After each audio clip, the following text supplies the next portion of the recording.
नमस्कार.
आशा करतो की सगळ्यांना माझा आवाज व्यवस्थित ऐकायला येत असेल. जर येत असेल तर प्लीज चॅटवर येस टाईप करा, जेणेकरून मला कळेल की माझा आवाज तुम्हाला व्यवस्थित ऐकायला येत आहे.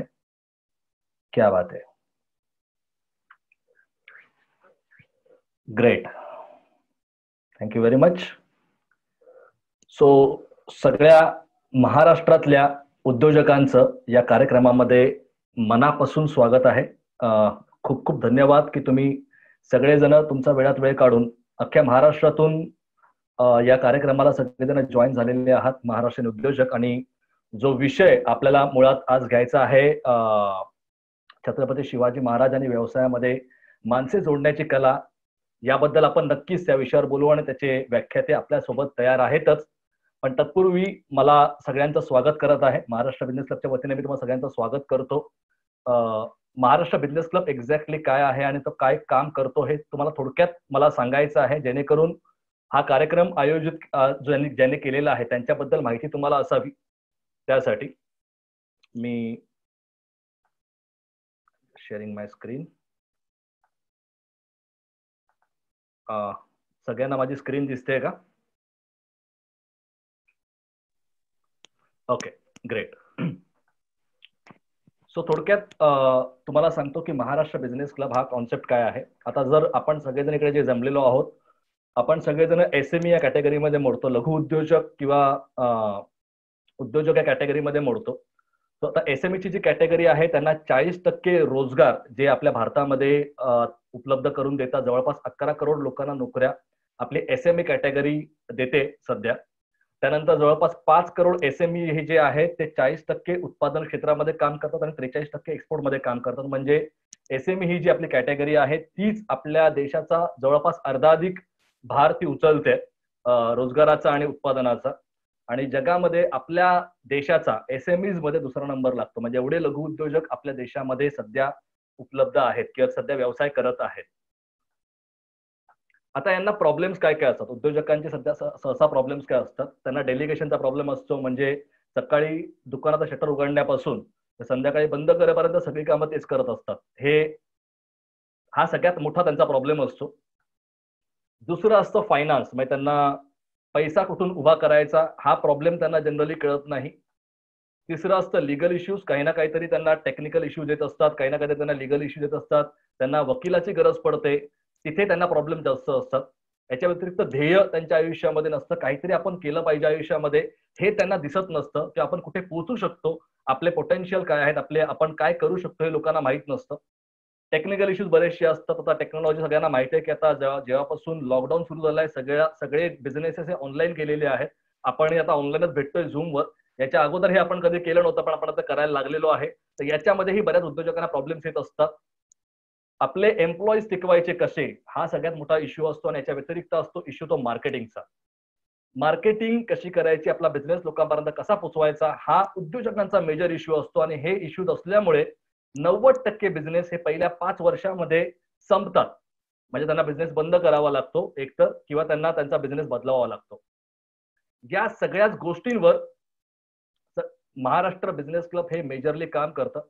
महाराष्ट्र बिझनेस क्लबचं ध्येय जे आहे ते आहे जगातल्या सर्व महाराष्ट्रीयन उद्योजकांना एकत्र आणणं. आता महाराष्ट्रीयन उद्योजक आपल्या जगामध्ये कुठेही असतील, ते US मध्ये असतील, UK मध्ये असतील, दुबईमध्ये असतील, सगळीकडून महाराष्ट्रीय उद्योजकांना एकत्र आणणं, त्यांना बांधून ठेवणं हे स्वप्न महाराष्ट्र बिझनेस क्लबचं आहे. याच्या व्यतिरिक्त आता तुम्ही पाहिलं असेल, मुंबईमध्ये आतापर्यंत महाराष्ट्र बिझनेस क्लब खूप चांगलं काम करतोय आणि आता महाराष्ट्रातल्या विविध क्षेत्रातल्या उद्योजकांना, विविध शहरातल्या उद्योजकांना एकत्र आणण्यासाठी आपण हा कार्यक्रम आयोजित केलेला आहे आणि आपण आपल्या ध्येयावर काम करतो आहे. उद्योजकांचा व्यावसायिक आणि बौद्धिक विकास करणं. व्यावसायिक विकास करणं म्हणजे बिझनेस एक्सचेंज कसा होऊ शकतो, एकमेकांना मदत कशी होऊ शकते, तो ग्रोथ कशी होऊ शकते, याच्यावर काम केलं जातं. याच्या व्यतिरिक्त विविध प्रोग्राम्स राबवून, जसं की आज आपण एक कार्यक्रम राबवलेला आहे, असे विविध कार्यक्रम राबवून उद्योजकांचा बौद्धिक विकास करणं हे सुद्धा महाराष्ट्र बिझनेस क्लबचं एक दृष्टिकोन आहे किंवा एक उद्दिष्ट आहे. आता बेसिकली बिझनेस नेटवर्क कसं ग्रो होतं, जर तुम्हाला मी एक प्रश्न विचारला की तुमच्याकडे एक कॉन्टॅक्ट आहे, माझ्याकडे एक कॉन्टॅक्ट आहे, मी माझा एक कॉन्टॅक्ट तुम्हाला दिला, तुम्ही तुमचा एक कॉन्टॅक्ट मला दिला आणि आपण एक्सचेंज केला बेसिकली, तर आपल्या दोघांकडेही की आपल्या प्रत्येकाकडे 2-2 कॉन्टॅक्ट होतात. याच पद्धतीने जेव्हा महाराष्ट्र बिझनेस क्लब मध्ये लोक असतात तेव्हा त्यांचे जे कॉन्टॅक्ट असतात ते मल्टिप्लिकेशन मध्ये वाढत असतात. जास्तीत जास्त लोक त्यांना एकमेकांशी कनेक्ट होत असतात. ओके, म्हणजे एका मेंबरचे 100 कॉन्टॅक्ट जर पकडले आणि 250 मेंबर्स महाराष्ट्र बिझनेस क्लब मध्ये आजच्या डेटला आहेत, तर 25,000 कॉन्टॅक्ट हे फक्त आणि फक्त महाराष्ट्र बिझनेस क्लबच्या प्लॅटफॉर्मवर उपलब्ध आहे. म्हणजे एका मेंबरकडे आपण जाता अँड्रॉइडचा फोन पकडला तर आपल्याकडे कमीत कमी 1,000-2,000 कॉन्टॅक्ट असतात. त्यातले 100 लोक आपल्याला ओळखत असतील, असे प्रत्येक मेंबरचे 100 कॉन्टॅक्ट असतील तर एमबीसीच्या प्लॅटफॉर्मवर सध्या 25,000 कॉन्टॅक्ट उपलब्ध आहेत. त्याचा आपल्या बिझनेसला प्रचंड फायदा होऊ शकतो, याच्यावर आपण पुढे जाऊन बोलूच. आणि हा रेफरन्स देणारा जो व्यक्ती असतो तो स्ट्रॉंग रेफरन्स असतो. म्हणजे जो तुम्हाला रेफरन्स देतोय तो एका कंपनीचा मालक आहे, त्याच्या शब्दाला मार्केटमध्ये व्हॅल्यू आहे, त्यामुळे तो रेफरन्स स्ट्रॉंग कन्सिडर केला जातो आणि तुम्हाला समोरचा माणूस ऐकून घेतो, तुमच्या रेफरन्सला व्हॅल्यू असते. 24 जानेवारी 2018 चालू झाला हा आपला ग्रुप महाराष्ट्र बिझनेस क्लबचा आणि 25 मेंबरने सुरू केलेला हा ग्रुप आता 2-2.5 वर्षामध्ये, लॉकडाऊनमुळे थोडंसं कमी झालं असेल, पण 2-2.5 वर्षामध्ये आपले 250+ मेंबर्स झालेले आहेत. पूर्ण मुंबईमध्ये 18.5 करोडचा बिझनेस आपण शेअर केलेला आहे 2 वर्षामध्ये आणि एक ब्रँच होती दादरला फक्त, त्याच्यात 5 ब्रँचेस आपल्या चालू झालेले आहे. आणि याच्या व्यतिरिक्त आता आपण एक नवीन ऑनलाईन ब्रँच चालू करतोय मुंबई बाहेर उद्योजकांसाठी, जेणेकरून मुंबई बाहेरचे उद्योजक आपल्या सगळ्यांना, मुंबईतल्या उद्योजकांना कनेक्ट होऊ शकतील आणि खूप चांगला बिझनेस याच्यामध्ये जनरेट होऊ शकेल आणि एकमेकांना मदत होऊ शकेल. राईट. याच्या व्यतिरिक्त आपण बऱ्याचशा ट्रेनिंग्स करतो, प्रोडक्ट लॉन्च इव्हेंट करतो. त्याच्या व्यतिरिक्त मुंबईच्या बाहेर जाऊन बऱ्याचशा ट्रेनिंग्स असतात ज्याच्यातून लोकांचा कॉन्फिडन्स बिल्ड करणं, त्यांना एक चांगला प्लॅटफॉर्म उपलब्ध करून देणं, या प्रत्येक गोष्टीवर खूप बारकाईने इथे काम केलं जातं. माननीय राजसाहेब ठाकरे या आपल्या प्लॅटफॉर्मवर येऊन गेलेले आहेत. त्यांनी बरंच आपल्याला मार्गदर्शन चांगल्या पद्धतीने केलं होतं. प्रसाद लाड साहेब जे क्रिस्टल ग्रुप आहे, ज्याचे 55,000चा जवळपास एक स्टाफ आहे, ते सुद्धा आपल्या प्लॅटफॉर्मवर पर्सनली सगळ्या मेंबर्सला भेटून गेलेले आहेत. ते पर्सनली आम्हाला सगळ्यांना ओळखतात. महेश बुद्धा म्हणून एक VIP आहे, जे त्यांचे पॅन इंडिया लेवलला काम चालतात, बिल्डर कन्स्ट्रक्शन लाईन मध्ये त्यांचं खूप नाव आहे, ते सुद्धा आपल्या प्लॅटफॉर्मवर येऊन गेले. असे बरेच VIPs आपल्या प्लॅटफॉर्मला येऊन गेलेले आहेत. दादर अंधेरीला आपण चालू केली होती पहिली बॅच, त्यानंतर ठाणे, वाशी आणि बोरिवली ही सध्या बॅचेस चालू आहेत. आणि जसं मला सांगितलं, याच्या पुढे आपण ऑनलाईन ब्रँचचा प्लॅन करत आहोत. उद्योग गर्जना नावाचा एक आपला इव्हेंट असतो, ज्या इव्हेंटमध्ये महाराष्ट्रातून आम्ही उद्योजक बोलवतो आणि त्या सगळ्यांचं आम्ही नेटवर्किंग घडवून आणतो या पिरियडमध्ये. त्यानंतर मिटिंगचा फॉर्मॅट आपला बेसिकली काय असतो, जनरली मिटिंग आपली ही सकाळी 7:30 ते 10 असते. मुंबईमध्ये जरी कुठल्या व्हेन्यूवर मिटिंग असेल, आता कोविडमुळे आम्ही सगळ्या मिटिंग्स ऑनलाईन घेतोय, पण कुठल्या व्हेन्यूवर मिटिंग असेल तर आपली मिटिंग सकाळी 7:30ला आम्ही सगळेजण भेटतो आणि 10ला शार्प मिटिंग संपते. म्हणजे ज्या वेळेला लोक झोपलेली असतात त्यावेळेला आपण नेटवर्किंग करतो, असं आपण म्हणतो, आपण बिझनेस जनरेट करतो. आणि उद्योजक तोच असतो जो प्रत्येक गोष्टीचा, प्रत्येक ऑपॉर्च्युनिटीचा फायदा घेतो आणि आम्ही ते इकडे प्रत्येक जण घेण्याचा प्रयत्न करतो. मीटिंगचा असा एक फॉर्मॅट असतो. याच्या व्यतिरिक्त सगळ्यांना वेलकम केलं जातं. वेलकम केल्यानंतर एक नॉलेज शेअरिंग असतं. तुम्हाला सांगितलं, उद्योजकांचा बौद्धिक विकास होणं हे आपलं उद्दिष्ट आहे. उद्योजकांचा बौद्धिक विकास करण्यासाठी नवीन नॉलेज प्रत्येक उद्योजकाकडून इकडे शेअर केलं जातं. आपली ऍड कमीत कमी वेळामध्ये लोकांना आपला बिझनेस कसा समजवायचा ते इकडे आपण शिकतो. लोकांसमोर आपला बिझनेस कसा मांडायचा ते आपण इकडे शिकतो. एकमेकांना कॉन्टॅक्ट एक्सचेंज करून, एकमेकांना बिझनेस एक्सचेंज करून आपण काहीतरी नवीन करण्याचा इकडे प्रयत्न करतो. आणि इथून बरेचसे कॉन्टॅक्ट आतापर्यंत जवळपास 2,500-3,000 कॉन्टॅक्ट एकमेकांकडे शेअर झालेले आहेत. व्हीआयपीज आपण बोलवतो, एखाद्या क्षेत्रातला कोणीतरी मातब्बर व्यक्ती इकडे येऊन आपलं नॉलेज, आपला प्रवास लोकांना सांगतो. त्याच्यामुळे खूप नवीन गोष्टी आपल्याला शिकायला मिळतात. याच्या व्यतिरिक्त त्यांच्याशी आपल्याला कनेक्ट होता येतं. हे सुद्धा महाराष्ट्र बिझनेस घडून आणतो. बरेचसे रिवॉर्ड, गिफ्ट, बरेचसे इव्हेंट्स असतात. याच्यात तुम्हाला फायदा काय होतो, तर पहिली गोष्ट म्हणजे तुमचं नॉलेज ग्रोथ. तुमचं नॉलेज कसं वाढवलं जाईल याच्यावर काम केलं जातं. तुमचे बिहेवियरल स्किल, मार्केटमध्ये आपण कसं वागलं पाहिजे, आपण कसं काम केलं पाहिजे, आपण कसे ट्रान्झॅक्शन ठेवले पाहिजे, आपण लोकांशी कम्युनिकेशन कसं केलं पाहिजे, हे सगळं तुम्ही इकडे शिकता. पब्लिक स्पीकिंग, लोकांमध्ये तुम्ही पब्लिक स्पीकिंगच्या स्किल्स मेजरली तुम्ही इकडे शिकता. मग तुम्हाला बोलायचं कसं असतं लोकांसमोर, जास्तीत जास्त लोकांसमोर मी कनेक्ट कसा होऊ शकतो, हे इकडे शिकवलं जातं. लिडरशिप क्वालिटीज तुमच्या डेव्हलप होतात, कारण की इथे उद्योजक आहेत सगळे आणि उद्योजकांना मॅनेज करणं इज व्हेरी मच डिफिकल्ट. एकच मिनिट, मी जरा हे जे अनोटेशन चालू आहे ते मी क्लिअर करून. ओके, लिडरशिप क्वालिटीज इकडे डेव्हलप केल्या जातात. म्हणजे जनरली असं म्हणतो की आपण दिवसभर असताना आपण उद्योजक असताना सुद्धा आपण एम्प्लॉईज बरोबर असतो आणि आपली मेंटॅलिटी एम्प्लॉईज सारखी होऊ शकते. पण इकडे तुम्ही प्रत्येक वेळेला उद्योजकांबरोबर असता आणि उद्योजकांबरोबर असल्यामुळे तुमची मानसिकता ही नेहमी उद्योजकाचीच असते. याच्या व्यतिरिक्त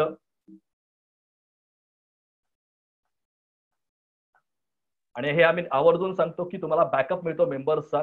तुम्ही उद्योग करताना सध्या तुम्ही एकटे आहात, पण जेव्हा तुम्ही एमबीसी मध्ये असता तेव्हा तुम्ही कधीच एकटे नसतात. तुमच्या मागे खडी फौज उभी असते. बरेचसे उद्योजक तुमच्या मागे कायम उभे असतात. याच्या व्यतिरिक्त बऱ्याच ऍक्टिव्हिटीज असतात. मला मी सांगितलं आउटबाउंड असतं. आउटबाउंड मध्ये बऱ्याचशा फिजिकल ऍक्टिव्हिटीज घेतल्या जातात तुमचा कॉन्फिडन्स बिल्ड करण्यासाठी. ट्रेडिशनल डेज आपण सेलिब्रेट करतो. बऱ्याचशा ट्रेनिंग्स एमबीसी मध्ये होतात ज्याच्यातून तुम्हाला चांगलं नॉलेज मिळेल. आणि काही इव्हेंट आपण सेलिब्रेशन वगैरे पण करत असतो. सगळे उद्योजक जेव्हा बॉन्डिंग होते, एकमेकांवर ट्रस्ट वाढतो, तेव्हाच उद्योजक एकमेकांना बिझनेस शेअर करू शकतात. आणि इथे बरेचसे जॉईंट व्हेंचर्स झालेले आहेत, कोलॅबोरेशन झालेले आहेत. लोकांनी एकमेकांना मदत करून मोठं होण्यासाठी खूप जास्त इथे कष्ट घेतलेले आहेत आणि त्यातून आणि खूप चांगल्या केस स्टडी सुद्धा क्रिएट झालेल्या आहेत. त्या आपण पुढे येणाऱ्या सेशन मध्ये बोलू. आपल्या मीटिंग्स असतात. आता आपल्या पुढच्या मीटिंग जे आहे ते 1st आणि 3rd वेनसडे दादरला असते, 2nd आणि 4th वेनसडे अंधेरीला असते, 1st आणि 3rd थर्सडे वाशी, 2nd आणि 4th थर्सडे ठाणे आणि 1st आणि 3rd फ्रायडे बोरिवली. आता या ज्या मीटिंग्स याच्या डेट्स तुम्हाला मी एंडला शेअर करेनच. कुठलीही मीटिंग तुम्ही आज सगळेजण इकडे आलेले आहात तर कुठलीही मीटिंग तुम्ही फ्री मध्ये, जनरली या प्रत्येक मीटिंगचे पैसे घेतले जातात, पण तुम्ही फ्री मध्ये अटेंड करू शकता आणि मुंबईतल्या उद्योजकांना ऑनलाईन भेटू शकता. तुम्ही कुठेही असाल तुम्ही तुमच्या घरामध्ये बसून सुद्धा या मीटिंग्स अटेंड करू शकता. ओके, एवढं याचा बेनिफिट तुम्हाला मिळेल. ठीक आहे, तर आता आपण ज्या विषयावर बोलण्यासाठी इकडे सगळे जमलेलो आहोत त्या विषयावर आपण सुरुवात करूया की छत्रपती शिवाजी महाराज आणि व्यवसायामध्ये माणसे जोडण्याची कला. हे सांगण्यासाठी तुम्हाला जी व्यक्ती आज इकडे आलेली आहे ते स्वतः लेखक आहेत. त्यांची 3 पुस्तकं मार्केटमध्ये खूप फेमस होत आहेत. मला शिवाजी व्हायचंय, आयलीड मंत्र, आणि याच्या व्यतिरिक्त एक अग्नराजेश अताडेंचं पुस्तक आहे, ते पुस्तक सुद्धा त्यांनी स्वतः लिहिलेलं आहे. याच्या व्यतिरिक्त ते बरेच त्यांनी व्याख्यान 1,500-1,500 अधिक व्याख्यान त्यांनी केलेली आहेत.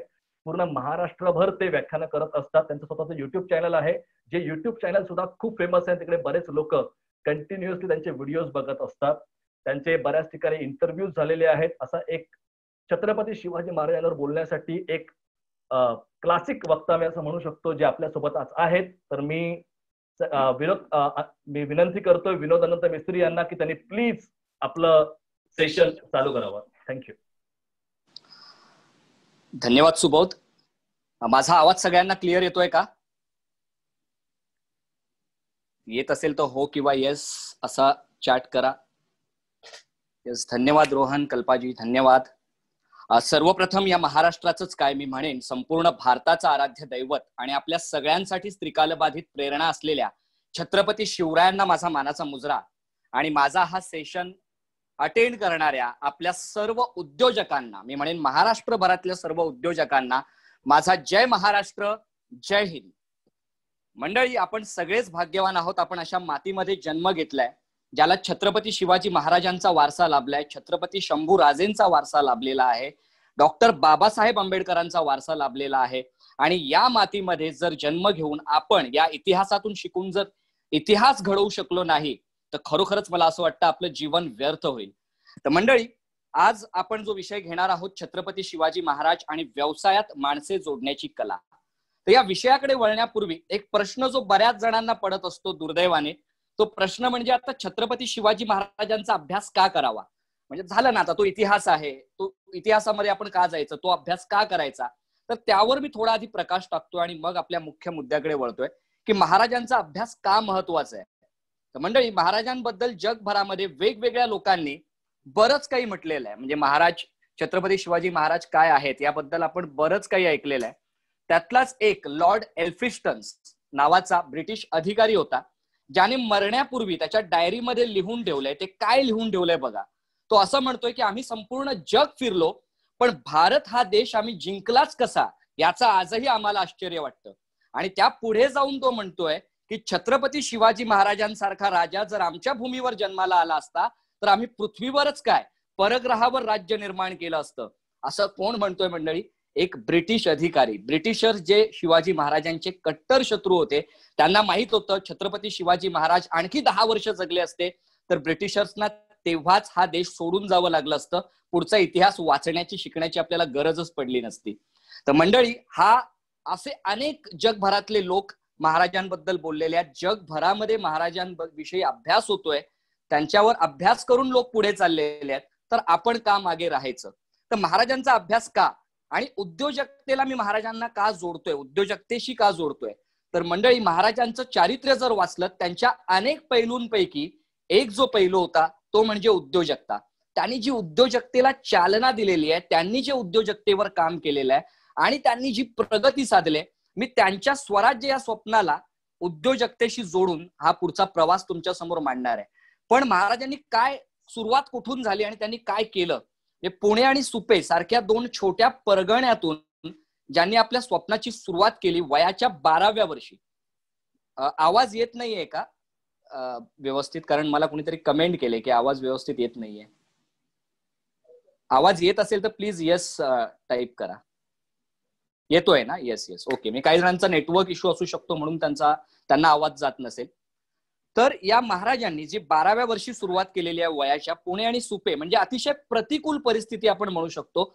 म्हणजे ज्या वेळेला पुणे हे मुरारदेव नावाच्या सरदारानं जाळून बेचिराख केलंय, गाढवाचा नांगर फिरवलाय आणि लोक गावं सोडून गेलेली आहेत, हिंस्र प्राणी, दरोडेखोर यांचा सुळसुळाट झालाय, अशा परिस्थितीमध्ये आपण पुण्यामध्ये येणं आणि मग लोकांना अभयाचं वचन देऊन लोकांना परत आणणं, त्यांची घरं वसवणं, त्यांना कर्ज देऊन, बिनव्याजी कर्ज देऊन शेतीच्या उपकरणांसाठी आणि शेतीसाठी त्यांना शेती करायला प्रवृत्त करणं, जिथे गाढवाचा नांगर फिरवलाय त्या ठिकाणी सोन्याचा नांगर फिरवणं, हिंस्र प्राणी, दरोडेखोर यांचा नायनाट करणं किंवा यांचा निकाल लावणं, इथपासून ही सुरुवात झालेली आहे. आणि त्याच्यानंतर 38 वर्षात महाराजांनी जे निर्माण केलं ते काय होतं मंडळी? काय महाराजांनी निर्माण केलेलं आहे? तर पुणे आणि सुपे इथून ही जी छोटीशी सुरुवात आहे, त्यांनी काय निर्माण केलंय पुढे जाऊन? एक मिनिट, कुणी अनोटेशन्सवर हे करतंय. तर या पुणे आणि सुपे एवढ्या छोट्या परगण्यांचं रूपांतर महाराजांनी 1680 पर्यंत काय केलं असेल, कुठपर्यंत ते पोहोचवलं असेल? या पुणे आणि सुपेचं रूपांतर महाराजांनी ज्या राज्यात केलं 1680 पर्यंत आपण पाहू शकतो. म्हणजे सुरुवातीला 2 टिंब शोभतील एवढ्या परगण्यांचं रूपांतर त्यापेक्षा 1000 पट मोठ्या राज्यामध्ये महाराजांनी केलेलं आहे फक्त 38 वर्षाच्या कारकिर्दीमध्ये. अशा वेळी ज्या वेळेला आपल्याला सपोर्ट नाहीये, म्हणजे असं अनुकूल परिस्थिती नाहीये की जी पोषक असेल स्वराज्य स्थापन करण्यासाठी, 6 बाजूला 6 शत्रू आहेत, अंतर्गत शत्रूंची कमी नाहीये, अशा परिस्थितीमध्ये महाराजांनी सतत स्ट्रगल करत, सतत संकटांना सामोरं जात, सतत चढ उतारांना सामोरं जात हे राज्य निर्माण केलेलं आहे. बरेच जण असं म्हणतात की बाबा महाराजांचं राज्य म्हणजे एवढंच, त्यांच्या निधनापर्यंत टिकलं वाढलं तेच महाराजांचं राज्य. पण मंडळी, मला सांगायला आवडेल की त्यांच्या निधनापर्यंत टिकलं वाढलं हेच फक्त छत्रपती शिवाजी महाराजांचं राज्य नाहीये. 1818 पर्यंत मराठ्यांनी जे वाढवलं, आता मी जेव्हा इथे मराठा हा शब्द वापरतोय तेव्हा लक्षात घ्या, त्यावेळेला या स्वराज्यामध्ये 18 पागड जाती जमातीचे लोक होते, सर्व जातीचे लोक होते आणि त्यांना एकाच नावाने ओळखलं जायचं, ते नाव म्हणजे मराठा. तर मंडळी, या मराठ्यांनी म्हणजे आपण सगळेच एकच जात या स्वराज्याची, मराठा, या मराठ्यांनी जे राज्य स्थापन केलं मंडळी, ते राज्य 1818 पर्यंत आपण जर पाहिलं तर 70 ते 75% भारत मराठ्यांच्या अधिपत्याखाली होता. महाराजांचं जे स्वप्न 2 छोट्या परगण्यातून सुरू झालं ते इथपर्यंत पोहोचवणं, अटकेपार झेंडा फडकवणं, हे काम आपण केलेलं आहे. आणि मंडळी जर तुम्ही पाहिलं तर हा खूप मोठं यश आहे. म्हणजे अगदीच ज्याला कुणाला त्यांच्या आधी स्वप्नही पडलं नाही की आपण स्वतःचं राज्य स्थापन करू शकतो, अशा वेळेला अगदी बलाढ्य शत्रूंशी लढून, बलाढ्य सत्यांशी लढून महाराजांनी हे राज्य निर्माण केलंय. आणि या राज्यामध्ये काय होतं, या राज्यामध्ये 360 किल्ले होते. 360 किल्ले म्हणजे ही छोटी गोष्ट नाहीये मंडळी. या राज्याची नेटवर्थ, ज्याला आपण एकूण मालमत्ता म्हणतो, ही मालमत्ता आजच्या रकमेनुसार 4 लाख कोटी रुपये इतकी होती. त्यानंतर त्यांचं सैन्यबळ 2,60,000ची फौज, म्हणजे अगदी काही मावळ्यांपासून 12 मावळच्या सुरू केलेली ही जी सैन्य संख्या आहे ती 2,60,000पर्यंत पोहोचली होती. 50,000 उच्च प्रतीचे घोडे होते या स्वराज्यामध्ये. आणि आरमार बांधून, महाराजांच्या आधी कुणाला स्वप्नही पडलं नाही की आपण स्वतःचा आरमार बांधावं. अगदी मुघलांपासून, आदिलशाहीपासून, इंग्रज, पोर्तुगीज स्वतःचा आरमार बांधून होते. तिथे महाराजांनी एक स्वप्न पाहिलं, स्वतःचा आरमार बांधलं. वयाच्या 27व्या वर्षी आरमार बांधायला सुरुवात केली आणि 100 मैल समुद्र किनाऱ्यावर त्यांनी सत्ता प्रस्थापित केली, ज्यामध्ये 640 लढाऊ नौका होत्या, 30 मोठी जहाजं होती आणि 12 देशांशी महाराज त्यावेळेला व्यापार करत होते. मंडळी विचार करा, एका छोट्या 2 परगण्यापासून सुरू झालेलं हे राज्य कुठपर्यंत पोहोचलेलं आहे. बऱ्याच जणांची ही तक्रार आहे की त्यांना आवाज येत नाहीये. कदाचित त्या लोकांनी ऑडिओ जॉईन केलेला नसावा. तर कृपया तुमच्या डिव्हाइसवर जॉईन ऑडिओ म्हणून एक ऑप्शन असतो, तो जॉईन करा, तर तुम्हाला आवाज येईल. म्हणजे ज्या लोकांना आवाज येत नाहीये, जॉईन इंटरनेट ऑडिओ, कोणी चॅट करून सांगू शकतं का, कारण माझा असा पण आवाज त्यांना जाणार नाही. ओके, तर हे महाराजांचं यश आहे आणि त्याच्यामुळे महाराजांचा अभ्यास व्हायला हवा. आणि हे यश महाराजांनी कसं स्थापन केलंय, कशा पद्धतीने हे यश ते मिळवू शकले, तर त्यांनी एक स्वप्न पाहिलं. म्हणजे एका जहागीरदाराचा मुलगा, म्हणजे त्यांचे वडील हे मोठे जहागीरदार, अगदी पराक्रमी सरदार शहाजी राजे, जे स्वराज्याचे खरे संकल्पक आहेत. त्यांनी फार प्रयत्न केले स्वराज्य स्थापन करण्याचा, पण त्यांना यश मिळालं नव्हतं. तेच स्वप्न जिजाऊं मार्फत त्यांनी शिवाजी महाराजांमध्ये रुजवलं. पण आपले वडील इतके मोठे सरदार आहेत, मी पण कुठल्या ना कुठल्या शाहीची सरदारकी घेऊन मी माझं आयुष्य आरामात काढू शकतो, मग मी एवढं मोठं स्वप्न का बघू. जसं आपल्यातला बरेच माणसं हा विचार करतात की मी का कशा उद्योगाच्या याच्यामध्ये पडू, मी स्वतःची नोकरी करेन आणि नोकरीमध्ये पुढे जाईन. पण तरी सुद्धा महाराजांनी एक स्वप्न पाहिलं. त्यांनी स्वतःचं चैनीचं आयुष्य निवडलं नाही, त्यांना लाखो करोडो लोकांचं भलं करायचं होतं, म्हणून त्यांनी एक स्वप्न पाहिलं. आणि हे स्वप्न पूर्ण करण्यासाठी जी महत्वाची गोष्ट त्यांनी केली, कारण कुठलंही स्वप्न एकट्या माणसाच्या बळावर पूर्ण होत नाही, त्यांना मदत लागते इतर लोकांची, इतर लोकांचा सपोर्ट लागतो. आणि मग महाराजांनी हे स्वप्न पूर्ण करण्यासाठी तो सपोर्ट मिळवणारी माणसं कशी उभी केली, तो मंडळी हा प्रवास आहे. मग महाराजांचं स्वराज्य, तसा आपला उद्योग, म्हणजे आपण आपल्या उद्योगात आपलं स्वराज्य स्थापन करणार आहोत. आपणही मोठं स्वप्न पाहिलं पाहिजे आणि ते पूर्ण करण्यासाठी आपण सुद्धा माणसं कशी जोडायची, माणसांनी आपल्याला हे स्वप्न पूर्ण करण्यासाठी का सपोर्ट करावा, ते आपण इथे पाहणार आहोत. महाराष्ट्र बिझनेस क्लबही तेच करत आहे. आणि मला आनंद वाटतोय सांगायला की शिवाजी महाराजांच्या व्हॅल्यूजवर, त्यांच्या तत्वावर चालणारे जे काही बिझनेस क्लब असतील, त्यांच्यापैकी एक अग्रगण्य बिझनेस क्लब म्हणजे महाराष्ट्र बिझनेस क्लब, जे महाराष्ट्रातल्या उद्योजकांना एकत्र आणून हा उद्योग धर्म आपण कसा वाढवू शकतो यावर काम करतायत मंडळी. तर मंडळी, एक उद्योजक म्हणून मला माणसं जोडणं का गरजेचं आहे, हा सगळ्यात महत्वाचा प्रश्न आहे, जो आपल्या प्रत्येकाने स्वतःला विचारायला पाहिजे. एक उद्योजक म्हणून आपण माणसं का जोडली पाहिजेत. तर सगळ्यात महत्वाची गोष्ट, आपण दिवसभरामध्ये आपल्या 24 तासात कोणत्या माणसांच्या संपर्कात असतो. आता तुम्ही बरेच जण उद्योग करतायत आणि मी असंही म्हणेन काही जण ज्यांना उद्योगामध्ये उतरायचंय ते प्रेरणा घेण्यासाठी सुद्धा इथे आले असतील. तर मंडळी, हे तुम्ही सगळे लोक जे उद्योगात आहात, 24 तासामध्ये तुम्ही कोणत्या लोकांच्या संपर्कात असता. तर माझा जो ऑब्झर्वेशन आहे मॅक्झिमम उद्योजकांचं, ते काय आहे, माझं निरीक्षण काय आहे, तर ते त्यांच्या एकतर स्टाफ मध्ये अडकलेले असतात, त्यांचे सप्लायर्स, त्यांचे कस्टमर, म्हणजे ज्यांच्याकडून त्यांना विकत घ्यायचंय, ज्यांना त्यांना विकायचंय, आणि आपलं कुटुंब, याच्या बाहेर ते पडूच शकत नाहीत. याच व्यापामध्ये ते नेहमीच अडकलेले असतात, या रॅट रेस मध्ये ते नेहमी अडकलेले असतात. मंडळी, याच्या पलीकडे सुद्धा एक नेटवर्क आहे जे आपल्या उद्योगाला पुढे न्यायला मदत करतं. तुम्ही 24 तासात ज्या लोकांच्या संपर्कात आहेत ते तुमचा उद्योग जिवंत ठेवायला, रोज चालू ठेवायला मदत करतील. पण त्या पलीकडचं नेटवर्क याच्यामध्ये आपण पोहोचतोय का? म्हणजे त्याच्या पलीकडे अनेक लोक आहेत, आपण जे आपलं एक जे वलय आहे त्याच्या पलीकडे अनेक लोक आहेत जे आपल्याला उद्योगात पुढे जाण्यासाठी मदत करतील. त्या लोकांपर्यंत मी कसं पोहोचू शकतो हा विचार आपण कधी करतो का? तर मंडळी, जे नेटवर्किंग मी इथे शब्द वापरतोय त्याची गल्लत करू नका. नेटवर्क मार्केटिंग हा एक भयंकर प्रकार, म्हणजे भयंकर नाहीये मुळात, आपल्या देशात तो भयंकर केला गेलाय, त्यामध्ये अनेक लोक फसलेत. त्यामुळे नेटवर्किंग हा शब्द ऐकूनच बरेच जण सुरुवातीला लेफ्ट झाले. सो प्लीज, नेटवर्किंग या शब्दाचा अर्थ काय, जे महाराजांनी सुद्धा त्यावेळेला वापरलेल्या 350 वर्षापूर्वी, मग आपण ते नेटवर्किंग का नाही वापरत आहे? नेटवर्किंग म्हणजे माणसं जोडणं, आपलं जे वलय आहे त्या पलीकडची सुद्धा अशी माणसं जोडणं जी माझ्या व्यवसायाला स्पीड द्यायला, वेग द्यायला आणि माझ्या व्यवसायाला एका लेवलला नेण्यासाठी मदत करतील. ही माणसं मी कशी जोडू शकतो? एक उद्योजक म्हणून मला माणसांची का गरज आहे आणि मग हे नेटवर्क, ही माणसं जोडण्यासाठी मला काय केलं पाहिजे?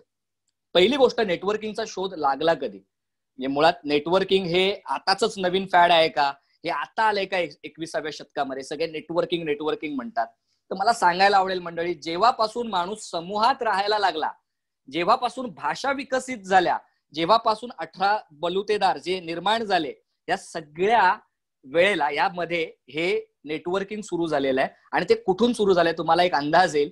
आपल्या गावाची जी चावडी असते, जिथे लोक संध्याकाळी एकत्र भेटतात, त्या चावडीवर काय होतं मंडळी? देवाणघेवाण होते विचारांची, चांगल्या विचारांची देवाणघेवाण होणं असेल, कोणाच्या काही समस्या असतील त्या मांडणं, त्या कोण सोडवू शकतं त्याच्यावर उपाययोजना शोधणं, ही जी चावडी काम करत आली ना मंडळी, हे एक प्रकारचं नेटवर्किंगच होतं. हे एक प्रकारचं जाळ आहे आपल्या माणसांचं, जे एकमेकांना त्यांच्या संकटातून बाहेर काढून पुढे जाण्यासाठी मदत करतात. तर हे जाळ आपल्याला आपल्या उद्योगामध्ये निर्माण करायचं आहे, पण ते गावच्या चावडीपुरतं मर्यादित न ठेवता आपण महाराष्ट्रभर कसं पोहोचवू शकतो आणि किंबहुना भारतभर आपण कसं नेऊ शकतो ते आपल्याला बघायचं आहे. कारण मंडळी, छत्रपती शिवाजी महाराजांच्या स्वराज्याला सीमा नव्हती. त्यांचं स्वराज्य किती असावं, त्यांनी काही लिमिट ठेवलं होतं का, मर्यादा ठेवली होती का? ते जितकं वाढेल तितकं वाढणार होतं. त्यामुळे आपल्याला सुद्धा आपलं स्वराज्य वाढवायचं असेल तर आपल्याला पण आपल्या या प्रांताबाहेरचं, आपल्या विहिरी बाहेरचं जग बघावं लागेल, एक समुद्र बघावं लागेल आणि नेटवर्किंग आपल्याला तिथपर्यंत न्यावी लागेल. मग मंडळी, सगळ्यात महत्वाची गोष्ट, मी जसं म्हणालो की नेटवर्किंगच्या नावाने लोक गल्लत करतात की आता मी असा एखादा बिझनेस क्लब जॉईन केला किंवा अशी एखादी संस्था जॉईन केली तर मग मला का जॉईन करायची आहे? कारण माझं प्रोडक्ट, माझे सर्व्हिसेस मला तिथे जाऊन विकायचे आहेत आणि मी प्रॉडक्ट सर्व्हिस विकण्यासाठीच मी तिकडे चाललोय. मी का चाललोय? तर माझा फायदा व्हावा. मी का चाललोय? तर माझा बिझनेस व्हावा. मी का चाललोय? तर माझा सेल्स वाढावा. या वृत्तीने जर तुम्ही जात असाल तर मंडळी, ही सगळ्यात मोठी गल्लत आपण करतो. अशा प्रकारच्या ग्रुप्समध्ये जर मी फक्त माझा फायदा बघून चाललोय तर ती सगळ्यात मोठी गल्लत आपण करत असतो. हे समजून घेण्यासाठी ना मंडळी, एक स्टोरी तुम्हाला मी सांगतो. देव आणि दानव तुम्हाला माहिती आहे, म्हणजे ते युगानुयुग चालत आलेलं युद्ध आहे. या दोघांमधली भांडणं आहेत, चांगल्या आणि वाईटाची भांडणं आहेत, ती आजही आहेत. म्हणजे आजही ती चालूच आहेत. आज तो देव आणि दानव आपल्यामध्येच आहे आणि तो आजही भांडतोय. मग हे युद्ध सारखं चालायचं. तर ब्रह्मदेवाला असं वाटलं की अरे, हे युद्ध कुठेतरी थांबवलं पाहिजे आपण. तर काय करू शकतो? तर यांच्याशी जरा मीटिंग घेऊया, देव आणि दानवांना एकत्र जेवायला बोलवूया आणि मग यांच्याशी जरा समोपचाराने बोलू. आणि मग या देव आणि दानवांना जेवणाचं आमंत्रण दिलं गेलं. आता देवांकडूनच आमंत्रण आलंय, ब्रह्मदेवाकडून आलं म्हटल्यावर तर राक्षस म्हणाले की आम्ही पहिलं खाणार, म्हणजे जेवणार आम्ही पहिले, कारण आम्ही महान आहोत, आम्ही श्रेष्ठ आहोत. तर ब्रह्मदेव म्हणाले ठीक आहे, जेवू शकता तुम्ही, पण एक अट आहे सगळ्यांनाच, तुम्हाला सुद्धा आणि देवाला सुद्धा. ती अट अशी आहे की तुम्ही जेव्हा जेवणार आहात तुमच्या हाताला एक पट्टी बांधली जाणार, एक सरळ पट्टी तुमच्या हाताला बांधली जाणार आणि तुम्हाला त्याच पद्धतीने तुमचं जेवण जेवायचं आहे. मग आता ते हाताला पट्टी बांधले, सगळे राक्षस तिथे बसलेत जेवणासाठी. जेव्हा ते जेवण त्यांच्या ताटातून उचलत होते, ती पट्टी ताट असल्यामुळे ते त्यांच्या तोंडापर्यंत येऊच शकत नव्हतं. ती पट्टी ताट आहे. आणि शेवटी राक्षस वैतागले, बोले हे असं कसं आहे, तुम्ही फसवलं आम्हाला, तुम्ही येता आणि आम्ही खाऊच शकत नाही, आमच्या समोर इतकं पंचपक्वान ठेवलंय आणि आम्ही खाऊ नाही शकत. देवांना पण असंच पाहिजे, ते तुम्ही त्यांच्या बाबतीत काही भेदभाव नाही करायचा. ठीक आहे, देवांना पण तेच आहे, म्हणजे तोच रूल सगळ्यांना ऍप्लिकेबल आहे. मग राक्षस म्हणाले ठीक आहे, आम्ही उठतो, आमचं तर नाही, आमचं जेवण झालं नाही, आम्हाला देवांची गंमत बघायची आहे. हे सगळे राक्षस उठले आणि देवांची गंमत बघण्यासाठी बसले. आता देव जेवणासाठी बसले, त्यांना पण तशीच एक पट्टी बांधली गेली हाताला, त्यांचाही हात काही असा फोल्ड होऊन त्यांच्या तोंडापर्यंत येत नव्हता. मग त्यांनी बघितलं हे काय करतायत. तर काय केलं देवांनी, काय करायला सुरुवात केली, त्यांच्या ताटामधलं जेवण घेऊन जो समोर बसलाय त्याला भरवायला सुरुवात केली आणि समोरचा त्यांना भरवत होता. म्हणजे हा फरक आहे देव आणि दानवांमध्ये. जर मलाच हवंय या अपेक्षेने जर आपण असू ना, तर आपण कधीच आयुष्यामध्ये पुढे जाणार नाही. पण मी समोरच्याला द्यायला तयार असेल, जर देण्याची भावना माझ्यामध्ये असेल, तर नक्कीच मला सुद्धा मिळणार आहे. म्हणजे जेव्हा मी अशा लोकांच्या ग्रुपमध्ये येतो, मी अशा माझ्यासारख्या उद्योजक मित्रांमध्ये येतो, त्यावेळेला माझ्या मनामध्ये भावना हवी ती मी माझ्या उद्योजक मित्रांना कसं पुढे नेऊ शकतो, मी त्यांना काय देऊ शकतो. आणि मंडळी विश्वास बाळगा, जेव्हा तुम्ही ही देण्याची भावना ठेवता ना, तेव्हा समोरून तुम्हाला सुद्धा मिळत जातं. तर नेटवर्किंग म्हणजे दिलसे, मनापासून एकमेकांच्या ग्रोथसाठी झगडणे मंडळी. एकमेकांच्या ग्रोथसाठी आपण एकत्र येतो, एकमेकांच्या विकासासाठी आपण झटत असतो, आणि जेव्हा आपण इतरांच्या विकासासाठी झटतो, आपला विकास सुद्धा होत जातो. आणि हे इतकी वर्ष महाराष्ट्र बिझनेस क्लब अनुभवत आहे. तर मंडळी, या नेटवर्किंगचा मी तुमचा जो काही एक समज असेल तो दूर करण्याचा इथे प्रयत्न केलेला आहे. मग ही नेटवर्किंग काय करते, म्हणजे आता महाराजांच्या बाबतीत आपण विचार करूया. महाराजांनी नेटवर्क कसं पसरवलं होतं आणि खरोखर पसरवलं होतं का? तर एक साधं उदाहरण मी तुम्हाला देतो. अफजल खानाने जेव्हा हल्ला केला स्वराज्यावर, तुम्हाला माहित असेल अफजल खान पूर्ण तयारीनिशी आला होता. अफजल खान जेव्हा हल्ला करण्यासाठी आला तेव्हा स्वराज्याची एकूण सैन्य संख्या 12,000 होती. एकूण सैन्यबळ 12,000. आणि अफजल खान ज्या तयारीने आला आणि जसा आत येत त्याने सैन्य वाढवायला सुरुवात केली, आदिलशाहीतले अनेक सरदार एकत्र घेऊन तो पुढे यायला लागला. त्याची पूर्ण तयारी जेव्हा झाली, त्याची पूर्ण सैन्य संख्या होती 42,000.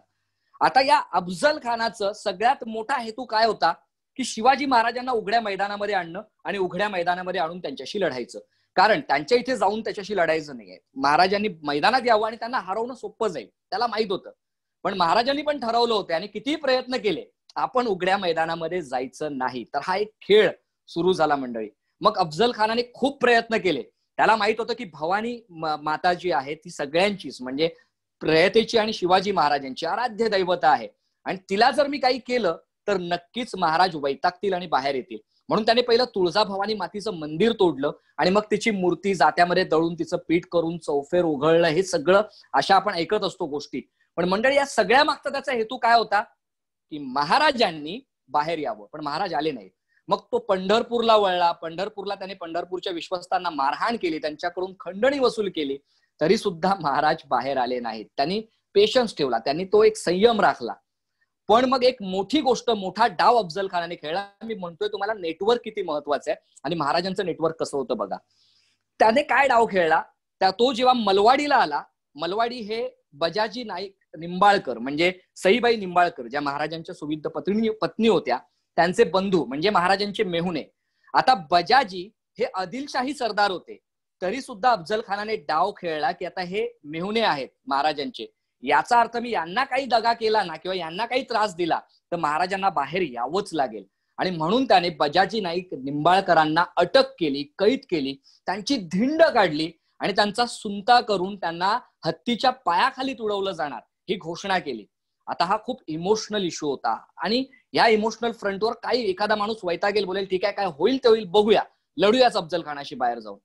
पण तिथे महाराजांनी आपल्या नेटवर्कचा वापर कसा केला बघा. नेटवर्किंग महाराज त्यावेळेला किती जबरदस्त करत होते. महाराजांनी काय केलं, त्याच म्हणजे अफजल खानाच्याच सैन्यामध्ये एक असलेले सरदार नाईकजी राजे पांढरे, ज्यांचं खूप वजन होतं अफजल खानाच्या त्या सैन्यामध्ये, हे नाईकजी राजे पांढरे ते त्याच विभागातले होते. त्यांनी नाईकजी राजे पांढरेंशी, ज्यांच्याशी त्यांचं थोडं सौम्य हे होतं, म्हणजे सॉफ्ट कॉर्नर होता, त्यांच्याशी पत्रव्यवहार केला आणि त्यांना विनंती केली की कृपया तुम्ही मध्ये पडावं आणि बजाजींची सुटका करावी, वेळ पडल्यास जामीन राहावं. आणि त्यांच्या या पत्रव्यवहाराला यश आलं आणि नाईकजी राजे पांढरे यांनी मध्यस्थी करून बजाजींची सुटका करून घेतली. बघा नेटवर्क किती जबरदस्त आणि किती महत्वाचं आहे. म्हणजे महाराजांनी ते संबंध कसे निर्माण केले होते. अफजल खानाच्या म्हणजे आदिलशाहीच्याच सैन्यात असलेले एक सरदार रुस्तमे खान, हे यांचं इतकं त्यांच्याशी संबंध चांगले होते महाराजांशी की अफजल खान जेव्हा निघाला ना, तर अफजल खानाच्या शरीराची, त्याची काय शरीर आहे, त्याचा आकार काय आहे, याची थोडीशी त्यांना एक हे यावं, म्हणजे एक काय त्याला बोलू शकतो आपण, अंदाज यावा, त्यासाठी अफजल खानाचा अंगरखा त्याने पाठवला होता. म्हणजे या अंगरख्याने तुम्हाला अंदाज येईल की अफजल खान किती मोठा आणि तुम्हाला तुमचे डावपेच रचता येतील. म्हणजे शत्रूच्या गोटात सुद्धा महाराजांनी इतकं चांगलं नेटवर्क जोडलं होतं. महाराज जेव्हा आग्रा कैदेतून निघाले आणि तिथून त्यांनी मथुरेला संभाजी राजेंना ठेवलं, म्हणजे मथुरेपर्यंत त्यांचं नेटवर्क पसरलेलं होतं. जेव्हा ते दक्षिण स्वारीला गेले तेव्हा कुतुबशहाला त्यांनी मदतीसाठी पुढे केलं, मदतीसाठी त्यांनी त्याला विनंती केली. कुतुबशाह सुद्धा त्यांची मदत करायला तयार झाला. म्हणजे विचार करा, ते दक्षिणेमध्ये सुद्धा कुतुबशाहीशी त्यांचे ते संबंध कसे होते. म्हणजे महाराजांनी आपलं नेटवर्क आहे ना मंडळी पूर्ण भारतभर पसरवलेलं होतं. जिथे गरज पडेल तिथे तो माणूस त्यांच्या उपयोगाला येईल. तर मंडळी हे नेटवर्क आहे. महाराजांनी नेटवर्क पसरवलं, आपण का नाही पसरवू शकत आहे? आपली अशी माणसं सगळीकडे का नाही आहे? प्रत्येक राज्यामध्ये, प्रत्येक जिल्ह्यामध्ये, प्रत्येक तालुक्यामध्ये असा एक जबरदस्त माणूस आहे का माझ्या कॉन्टॅक्टमध्ये, जो माणूस मला त्या सिच्युएशन मध्ये, त्या पर्टिक्युलर ठिकाणी काही जर समस्या आली तर ती सोडवण्यासाठी मदत करेल. तर मंडळी जेव्हा हे नेटवर्क आपण तयार करतो, जसं महाराजांनी केलेत, अनेक गोष्टी होतात. त्यातली पहिली गोष्ट म्हणजे संधी. जेव्हा आपण असं एक नेटवर्क निर्माण करतो ना, आपल्याला संधी मिळते. काय संध्या मिळतात? तर आपण इतरांशी कोलॅबरेट करू शकतो. इथे कोण आहे जो सांगेल की माझा व्यवसाय हा पुढची 20 वर्ष असाच चालू राहणार आहे, निरंतर चालू राहणार आहे? असे जे लोक म्हणणार असतील त्यांनी या कोरोनाच्या परिस्थितीमध्ये स्वतःला बघावं. त्या परिस्थितीमध्ये आपल्या व्यवसायाची काय गत झाली होती. बऱ्याच जणांना असं वाटत होतं की माझा व्यवसाय कधीच बंद पडणार नाही. ते व्यवसाय या कोरोनाच्या परिस्थितीमध्ये बंद पडलेत किंवा डबघाईला आलेत. हे का झालं मंडळी? तर त्यांनी पर्याय नाही ठेवले. असं काही झालं की मग पुढे काय, अशी परिस्थिती आली तर मी काय केलं पाहिजे, काय पर्याय वापरले पाहिजे, ते पर्याय त्यांच्याकडे नव्हते. पण जेव्हा तुम्ही एखाद्या अशा संस्थेचा हिस्सा असता, नेटवर्किंग ग्रुपचा हिस्सा असता, जिथे तुमच्याकडे उद्योजक मित्र असतात, त्यावेळेला काय होऊ शकतं याचं उदाहरण सांगतो. माझं महाराष्ट्र बिझनेस क्लबच्या संचालकांशी नेहमी बोलणं चालू असतं आणि मला ही संस्था यासाठी आवडते की ती महाराजांच्या व्हॅल्यूवर बेस्ड आहे. तर यांच्याशी जेव्हा मी चर्चा करतो तेव्हा अनेक असे केस स्टडीज मला मिळतात. त्यातलीच एक केस स्टडी काय होती मंडळी? टूर्स अँड टुरिझम हे जे आहे, म्हणजे टूर्स टुरिझमची काय अवस्था झाली या कोरोनामध्ये आपल्या सगळ्यांना माहित आहे. समीर बोष्टेकर म्हणून एक तरुण आणि धडाडीचे उद्योजक जे या व्यवसायामध्ये खूप चांगलं करत होते, म्हणजे फेब्रुवारीच्या आधीपर्यंत, जेव्हा हा कोरोना आला, ही सिच्युएशन आली, त्यांच्यावर ते संकट आलं. कारण टूर टुरिझम पूर्णपणे बंद झालं होतं आणि 2-3 महिने सगळं कसं कॅरी करायचं फार डिफिकल्ट झालं. एक उद्योग बंद झाला, आता करायचं काय? अशा वेळेला संजय कोळी म्हणून एक आमचे जबरदस्त उद्योजक यामध्ये आहेत, जे बोटी बनवणं आणि मच्छी मासेमारी हा व्यवसाय करतात. हे संजय कोळी यांच्याशी त्यांचं कोलॅबरेशन झालं. दोन्हीही एमबीसीचे मेंबर्स. बघा नेटवर्किंग कुठे उपयोगाला येते. तर संजय कोळी यांनी त्यांना मदत केली. त्यांनी त्यांना सांगितलं की मी तुम्हाला मच्छी देत जाईन, तुम्हाला ती कशी विकायची, काय सगळ्या काही तुम्हाला गोष्टी ज्या काही असतील, अगदी सुईच्या टोकापासून हत्तीपर्यंत सगळ्या गोष्टी मी तुम्हाला समजावेन. तुम्ही तुमच्या याने विकू शकता, म्हणजे तुम्ही तुमचा पर्यायी बिझनेस उभा करू शकता.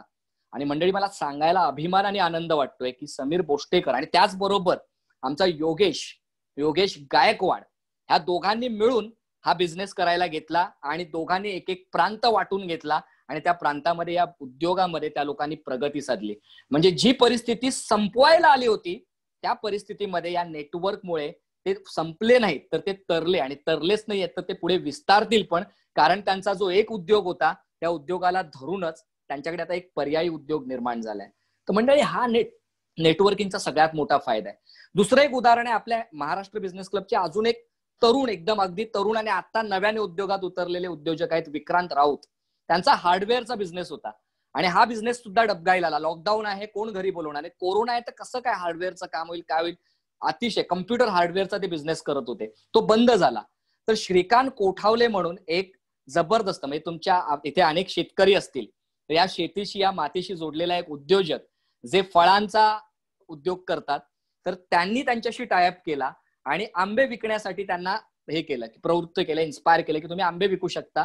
आणि त्याने सायमल्टेनियसली विक्रांत राऊतने श्रीकांत कोठावलेंच्या मार्गदर्शनाखाली हा उद्योग चालू केला आणि या कोरोनाच्या या सिच्युएशन मध्ये ते तरलेच नाहीत, पुन्हा त्यांच्याकडे एक पर्याय उपलब्ध झाला.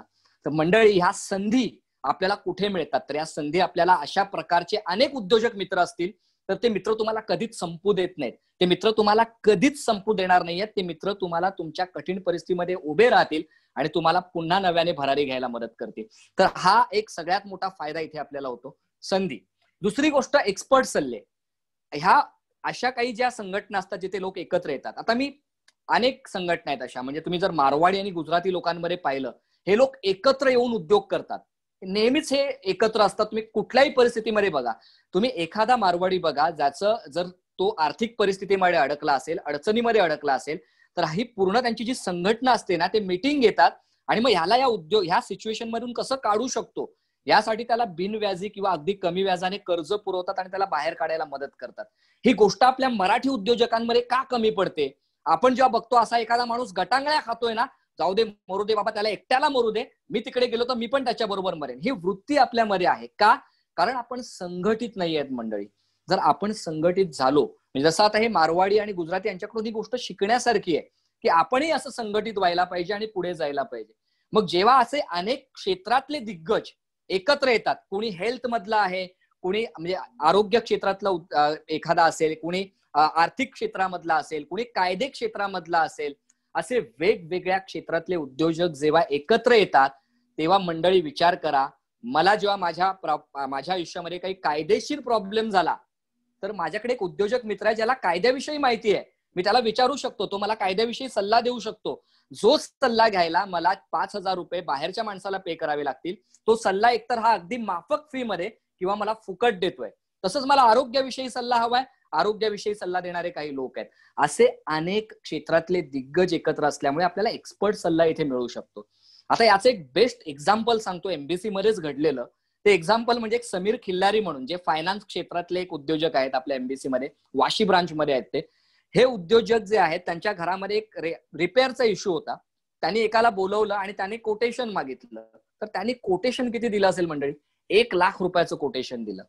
आता इथेच अशोक चांदणे म्हणून अगदी चारित्र्यवान आणि अगदी जबरदस्त असे उद्योजक ते याच ब्रांच मध्ये होते. त्यांना जेव्हा कळलं की असा काही इश्यू आहे आणि ते याच क्षेत्रामध्ये होते, तर ते म्हणाले मला दाखवा काय काम आहे. ते गेले, त्यांनी पाहिलं आणि मंडळी जे 1,00,000चं कोटेशन त्यांनी दिलं होतं ना त्या समोरच्या व्यक्तीने, त्याच्या विरुद्ध फक्त 7,000 रुपयात हे काम होईल हा सल्ला त्यांनी दिला आणि ते काम त्यांना करून दिलं. म्हणजे 93,000 रुपये एखाद्या माणसाचे लगेच वाचतात. का? कारण माझ्याकडे एक एक्सपर्ट मित्र सुद्धा आहे जो मला सल्ला देऊ शकतो. म्हणजे तुम्ही कुठल्याही एखाद्या गोष्टीवर बोट ठेवा आणि त्या गोष्टीबद्दल सल्ला देणारा माणूस जर तुम्हाला या संघटनेत भेटत असेल, मग आपण का हिस्सा होऊ नये या संघटनेचा? यासाठी मंडळी आपल्याला हे नेटवर्किंग महत्वाचं असते. या नेटवर्किंगची आपल्याला गरज असते. तुम्हाला सल्ले चांगले मिळू शकतात. व्यवसाय वृद्धीसाठी आपल्याला या नेटवर्कचं मदत होते. तुमचा व्यवसाय वाढवायचा आहे तर मंडळी काय करावं लागणार आहे? नुसतं मी माझं उत्पादन केलं, मी शेतीमध्ये पिकवलं तर ते विकलं जाणार नाहीये, किंवा मी नुसतं काही उत्पादन माझ्या फॅक्टरीमध्ये केलं तर ते विकत घ्यायला ग्राहक माझ्या दारात येणार नाहीये. तर मला काय केलं पाहिजे मंडळी? त्यासाठी मला ते लोकांपर्यंत पोहोचवलं पाहिजे. मग जेव्हा अशा उद्योजक मित्रांचे 200-250 उद्योजक मित्र जेव्हा तुमच्या बरोबर असतात आणि तुमचा उद्योग त्यांना माहित असतो आणि त्यांना माहित असतं की हा माणूस जबरदस्त आहे, हा खूप चांगलं प्रोडक्शन करतोय, हा खूप चांगलं काम करतोय, तेव्हा ते 200-250 लोक तुमच्याकडून विकत घेतीलच, ती तर वेगळी गोष्ट आहे. पण त्याचबरोबर ते 200-250 लोक आणखी त्यांच्या 10-10 माणसांना जरी सांगत गेले तर मंडळी किती लोकांपर्यंत तुमचा उद्योग पोहोचू शकतो आणि तुमची व्यवसाय वृद्धी कशी होऊ शकते. म्हणजे प्रत्यक्ष तर व्यवसाय तुम्ही करताच, पण त्याचबरोबर अप्रत्यक्ष सुद्धा व्यवसाय केला जातो. मी सगळं का सांगतोय तुम्ही असा विचार नका करू की मी महाराष्ट्र बिझनेस क्लबची इथे ऍड करतोय किंवा जाहिरात करतोय का. जोपर्यंत चांगलं काम आपण रेटून सांगत नाही ना, लोकांपर्यंत पोहोचणार कसं आहे मंडळी?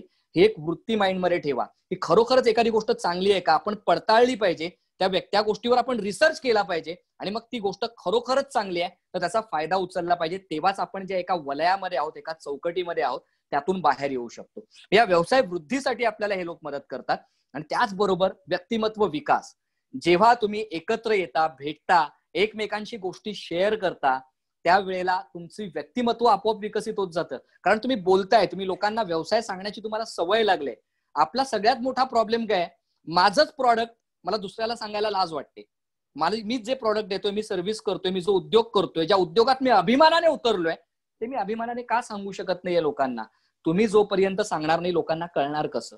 तर मंडळी जेव्हा तुम्ही या ग्रुप्समध्ये येता, मीटिंग्समध्ये येता, तुम्ही तुमचं प्रॉडक्ट लोकांना सांगत असता आणि तिथून तुमचा व्यक्तिमत्व विकास साधला जातो. लोकांशी कसं बोलायचं, चार चौघात कसं वागायचं, जेव्हा काही VIP गेस्ट तिथे येत आहेत ते तुम्हाला मार्गदर्शन करतायत, त्यांचं वागणं कसं आहे, त्यांचं वावरणं कसं आहे, त्यांचं बोलणं कसं आहे, त्यांची विचार करण्याची पद्धत कशी आहे, आपला पूर्ण ब्रेन जो आहे ना तो बदलण्याचं काम हे ह्या संघटना करत असतात मंडळी. आणि ते खूप मोठं काम आहे, त्यात ते खूप मोठं दिव्य आहे. म्हणजे लाखो करोडो रुपये खर्च करून तुम्हाला जे करावं लागेल त्या गोष्टी तुम्हाला अगदी माफक याच्यामध्ये तुम्हाला इथे मिळत असतात आणि त्या सहज मिळत असतात मंडळी. दुसरी गोष्ट नेतृत्व गुण. म्हणजे आपण बोलतो की आम्ही छत्रपती शिवाजी महाराजांचे मावळे आहोत, पण हे सगळे मावळे आहेत ना मंडळी, लीडर होते, लीडर. त्यांच्यामध्ये लिडरशिप गुण होते, नेतृत्व गुण होते. जर आपण आपल्या रोजच्याच सर्कलमध्ये राहिलो, जसं मी म्हणालो, मीच माझ्या स्टाफमध्येच आहे, मी माझ्या सप्लायर, माझे कस्टमर्स, माझे फॅमिली मेंबर्स यांच्यामध्येच आहे, तर माझी ग्रोथ होणार कशी? कारण मी माझ्या सारख्याच विचार करणाऱ्या लोकांमध्ये राहतोय. पण जेव्हा मी माझ्यासारख्या अनेक उद्योजकांबरोबर असतो, हे सगळे उद्योजक त्यांच्या त्यांच्या जगाचे राजे असतात, ते सिंह आहेत, आणि मी बकऱ्यांना लीड नाही करत आहे, मी सिंहांबरोबर राहतोय. मग मला कळतं की या सिंहांना कसं हँडल केलं जातं. बाबा हे सगळे सिंह आहेत, त्यांच्याबरोबर राहून आपणही कसे सिंह होऊ शकतो, आपल्यातही ते गुण कसे येऊ शकतात. त्यासाठी मंडळी व्यक्तिमत्व विकास साधायला, नेतृत्व गुण साधायला हे क्लब मदत करत असतात. म्हणजे नेटवर्क, म्हणजे महाराज सुद्धा स्वतःपुरते मर्यादित नव्हतेच कधी. त्यांनी हा विचार केलाच नाही की मला येतंय ते सगळं आहे. त्यांनी नेहमी शिकण्याची वृत्ती ठेवलेली आहे. त्यांनी नेहमी हा विचार केला की मला नवीन काय शिकता येईल. म्हणजे इंग्रज आणि पोर्तुगीज जेव्हा त्या किनाऱ्यावर तडफडतायत, आरमार बांधतायत, का त्यांचा जीव चाललाय तिकडे, का लोक इतर तिथे बघत नाहीयेत, काय आहे याच्यावर अभ्यास करा. मग तो अभ्यास करण्यासाठी कोण भेटेल? त्यांचाच एखादा माणूस, त्याच्याशी चांगले संबंध जोडा, त्या माणसाची मैत्री करा आणि त्याच्याकडूनच समजून घ्या हे सगळं कसं चाललंय. आणि मग कळतं की जर आरमार असेल तर तुमच्या स्वराज्याला एक सुरक्षा तर निर्माण होईलच, पण तुम्ही देशाविदेशांशी व्यापार करू शकता. हे आरमार बांधणं फार गरजेचं आहे. आणि सगळ्यात मोठा धोका जर आपल्या राज्याला कुठून असू शकतो तर तो आरमारातून. हे महाराजांनी लक्षात घेतलं आणि त्याच्यानंतर आरमार बांधणीला सुरुवात केली आणि इतिहास रचला आरमारामध्ये सुद्धा. अशा अनेक गोष्टी महाराजांनी इतरांकडून शिकलेल्या आहेत, त्या आपणही शिकण्याची वृत्ती ठेवावी. आणि त्यासाठी आपल्या या जगाच्या बाहेर, आपल्या गावाच्या बाहेर, आपल्या राज्याच्या बाहेर, आपल्या तालुक्याच्या बाहेर मुळात आपण आणखी काय लोक आहेत, आणखी काय अशा संकल्पना आहेत ज्यांचा वापर करून पुढे जाऊ शकतो, हा विचार केला पाहिजे. व्यक्तिमत्व विकास याच्यावर भर दिला पाहिजे. म्हणजे ही एक गोष्ट लक्षात ठेवा, तुम्हाला काय माहित आहे यापेक्षा तुमच्या ओळखीमध्ये कोण कोण आहेत ना, ही गोष्ट तुमच्या उद्योगाला जास्त पुढे नेते. तुम्हाला काय माहित आहे ते तितकं, ते आहेच महत्वाचं. तुम्हाला काय माहित आहे, तुमचं प्रॉडक्ट किती चांगलं आहे, तुमची सेवा किती चांगली आहे, हे महत्वाचं आहेच. पण त्याचबरोबर तुमच्या ओळखीमध्ये कोण कोण आहेत ना, ही गोष्ट तुमच्या उद्योगाला जास्त पुढे नेते. त्यामुळे माझ्या कॉन्टॅक्ट लिस्टमध्ये असे कोण लोक आहेत, माझे 500 कॉन्टॅक्ट असतील, पण त्या 500 कॉन्टॅक्ट मध्ये असे कोण लोक आहेत जे माझ्या उद्योगाला पुढे नेण्यासाठी मदत करणार आहेत, असे कॉन्टॅक्ट आपल्याला हवेत मंडळी. मग हे कॉन्टॅक्ट आपल्याला जोडायचे आहेत, असे मित्र आपल्याला जोडायचे. तर मंडळी, उद्योगात अनेक लोक अयशस्वी का होतात यामागे जो रिसर्च आहे त्यात एका स्टोरीतून मी तुम्हाला सांगतो, एका सोप्या स्टोरीतून. तुम्हाला माहित असेल काही समोसेवाले असतात जे डबे घेऊन, डब्यामध्ये समोसे असतात आणि ते डबे वाजवत दारोदारी जाऊन समोसे विकतात. असा एक समोसेवाला होता जो असा डबा घेऊन जायचा, दारोदारी डबे वाजवायचा, आवाज द्यायचा, कुणाला समोसे घ्यायचे ते घ्यायचे, कोण त्याला बघून दार बंद करायचे, हे चालू राहायचं. पण त्याला असं वाटायचं की ना बरेचदा माझा सेल होत नाहीये, माझे खरोखर मला जेवढे विकले पाहिजे तेवढे समोसे विकले जात नाहीत. तर त्याने काय केलं, त्याच्याच विभागातला एक वयस्कर माणूस होता, अनुभवी माणूस होता, त्याला त्याने विचारलं की बाबा मी प्रयत्न खूप करतोय पण माझे समोसे विकले जात नाहीत, काय केलं पाहिजे? तर बाबा म्हणतात कदाचित तुझे प्रयत्न चुकीच्या दिशेने चालले. म्हणजे कदाचित होतंय असं ना की तू ज्या दारावर जातोय समोसा विकण्यासाठी, त्या दारामध्ये जो माणूस उभा आहे त्याला डॉक्टरने सांगितलं की तू बाहेरचं काही खायचं नाही, किंवा तू ज्या दारामध्ये जो माणूस उभा आहे तो अशा बाहेरच्या कुठल्याही माणसाकडून काही कुठली वस्तू विकत घेणार नसेल, किंवा तू ज्या दाराच्या बाहेर उभा आहे त्याचं त्यावेळेला पोट भरलेलं असेल, त्याचा समोसे खाण्यामध्ये काही इंटरेस्ट नसेल, म्हणजे तू आहे ना चुकीच्या पद्धतीने ते विकत असशील, म्हणून ते होत असेल. म्हणलं मी काय करू? तू एक काम कर, तू आहे ना एका चांगला एक असा नाका बघ आणि त्या नाक्यावर एक गाडी टाक, ती गाडी मस्त स्वच्छ साफ ठेव, बरोबर, आणि तुझे समोसे तिथे विकायला ठेव. आता समज तू जर ती गाडी तिथे लावलीस, एखादा माणूस आला, त्याने समोसा विकत घेतला, तो खाल्ला आणि तो माणूस तुझ्याकडे परत आलाच नाही, तर समजायचं की तुझ्या समोश्यामध्ये प्रॉब्लेम आहे. मग या लोकांना तू अट्रॅक्ट करण्यासाठी काय करणार, तर तिथे उभा राहून तू डबे वाजव, लोकांना अट्रॅक्ट कर, लोक येतील, लोक आकर्षित होतील, येतील, ते तुझ्याकडून समोसा विकत घेतील, बरोबर आहे, खातील, आणि परत नाही आले तर काय समजायचं, तुझा समोसा आहे ना त्याच्या समोस्यामध्ये प्रॉब्लेम आहे. आणि जर तुझा समोसा खूप चांगला आहे, खूपच तू जबरदस्त बनवतोस, खूपच चविष्ट बनवतोस, आणि तरी सुद्धा लोक तुझ्याकडे येत नाहीयेत ना, तर समजायचं तुला डबा वाजवता येत नाही. म्हणजे मंडळी, तुमचा समोसा म्हणजेच तुमचं प्रॉडक्ट किंवा तुमची सेवा हे फक्त चांगलं असून चालत नाही, तुम्हाला डबा पण वाजवता आला पाहिजे. म्हणजे तुम्हाला लोकांपर्यंत ते पोहोचवता सुद्धा आलं पाहिजे. मग ते करण्यासाठी काय केलं पाहिजे? एक तर प्रॉडक्ट चांगलं असणं आणि दुसरं ते लोकांपर्यंत पोचवायचं कसं, हे आपण कसं करू शकतो. ओके, लोक का अयशस्वी होतात त्यांच्या उद्योगामध्ये? तर त्यांच्याकडे आत्मविश्वास नसतो. त्यांचीच वस्तू विकण्याचा त्यांच्याकडे आत्मविश्वास नसतो. मग हे आत्मविश्वास नसण्यामागचं कारण काय असेल मंडळी? का आत्मविश्वास नसतो? का ते स्वतःची वस्तू विकू शकत नाहीये? हा आत्मविश्वास कोणत्या गोष्टीवर अवलंबून आहे? तुमचं प्रोडक्ट आणि सेवा याच्यावर तुमचाच विश्वास आहे का? तुम्हाला खात्री आहे का की तुमचं जे प्रोडक्ट आहे, तुम्ही जे बनवताय, जे विकताय, किंवा तुम्ही तुमच्या दुकानात जे विकायला ठेवलंय ते बेस्ट प्रोडक्ट आहे, ती बेस्ट सर्व्हिस मी प्रोव्हाइड करतोय, हे याचा विश्वास तुमचा स्वतःवर आहे का? जर तुमच्या प्रोडक्ट आणि सेवांवर तुमचा विश्वास असेल तर पहिली परीक्षा आपण पास करतो मंडळी. मग आपल्याला काय बघायचंय? माझं प्रोडक्ट आणि सेवा मी तितक्या चांगल्या केल्यात का? त्या दर्जेदार आहेत का? त्या अशा आहेत का ज्या मी स्वतः विकत घेईन? म्हणजे मी जर माझ्याच समोर उभा आहे आणि मला जर विकत घ्यायचंय तर मी अगदी निश्चिंतपणे ती वस्तू विकत घेईन. हा कॉन्फिडन्स तुमचा तुमच्या प्रोडक्ट आणि तुमच्या सेवांवर आहे का? म्हणजेच तुमचा समोसा चांगला आहे का? हे आपल्याला बघावं लागेल. मग त्यासाठी आहे ना, महाराजांचं उदाहरण घेऊया मंडळी. महाराजांनी जे स्वराज्याचं स्वप्न पाहिलं, हे स्वप्न पाहताना त्यांनी कोणत्या गोष्टींचा अभ्यास केला असेल? हे स्वराज्याची संकल्पना त्यांनी विचार केली असेल की स्वराज्य कसं असावं, स्वराज्य काय असलं पाहिजे. त्यावेळेला महाराजांनी कोणत्या गोष्टींवर विचार केला? 3 गोष्टींवर विचार केला. या 3 गोष्टी कोणत्या आहेत बघा, याला मी उद्योगाशी जोडतोय. ओके, ह्या 3 गोष्टी कोणत्या आहेत? काळाची, त्या लोकांची, त्या काळातल्या लोकांची त्यावेळेची गरज काय होती? लोकांची काय गरज आहे? लोकांची ही गरज आहे की त्यांना माणसासारखी वागणूक दिली जावी. त्यांची ही गरज आहे की त्यांना न्याय आणि समानतेची वागणूक दिली जावी. त्यांची ही गरज आहे की त्यांच्या बेसिक गरजा पूर्ण व्हाव्यात. त्यांची ही गरज आहे की त्यांनी स्वप्न पाहावीत, त्यांनी पुढे जावं. ह्या गरजा महाराजांनी पाहिल्या की लोकांच्या या गरजा आहेत, लोकांना या गरजा मिळत नाहीयेत. बरं, ह्या गरजा त्यांच्या झाल्या. दुसरी गोष्ट, इतर परकीय सत्ता ती गरज भागवण्यासाठी काय करतायत? इतर ज्या परकीय सत्ता आहेत त्याही गरज भागवण्यासाठी काय करतायत? मग अनेक परकीय सत्ता, मुघल आहेत, आदिलशाही आहे, हे लोक काय करतायत या गरजा भागवण्यासाठी लोकांच्या? तर लोक काय करत होते? या लोकांना काहीही पडलेलं नव्हतं. म्हणजे मुघलशाही तर या देशाला एक जेत राष्ट्र म्हणून बघत होती. म्हणजे हा आम्ही एक जिंकलेला प्रदेश आहे आणि इथे असलेले लोक आमचे गुलामच आहेत. म्हणजे इथे आम्हाला हे याच्यावर काही प्रेम नाही आहे या देशावर. त्यामुळे त्यांच्याकडून लोकांच्या या गरजा पूर्ण होणं शक्यच नव्हतं. मग लोकांना नेमकं काय हवंय हे महाराजांनी शोधलंय आणि ते हवंय ते त्यांना देणं, याच्यावर महाराजांनी स्वराज्य निर्माण केलेलं आहे. महाराजांनी काय पाहिलं? आपण काय करू शकतो? लोकांच्या गरजा भागवण्यासाठी काय करू शकतो? लोकांना काय हवंय? लोकांना माणसांची वागणूक हवे. लोकांना असं वाटलं पाहिजे की हे माझं राज्य आहे. लोकांना न्याय समानतेची वागणूक हवे. लोकांनाही स्वप्न हवेत. लोकांच्या गरजा पूर्ण करता आल्या पाहिजेत. त्यांनाही स्वप्न ठेवता आली पाहिजेत.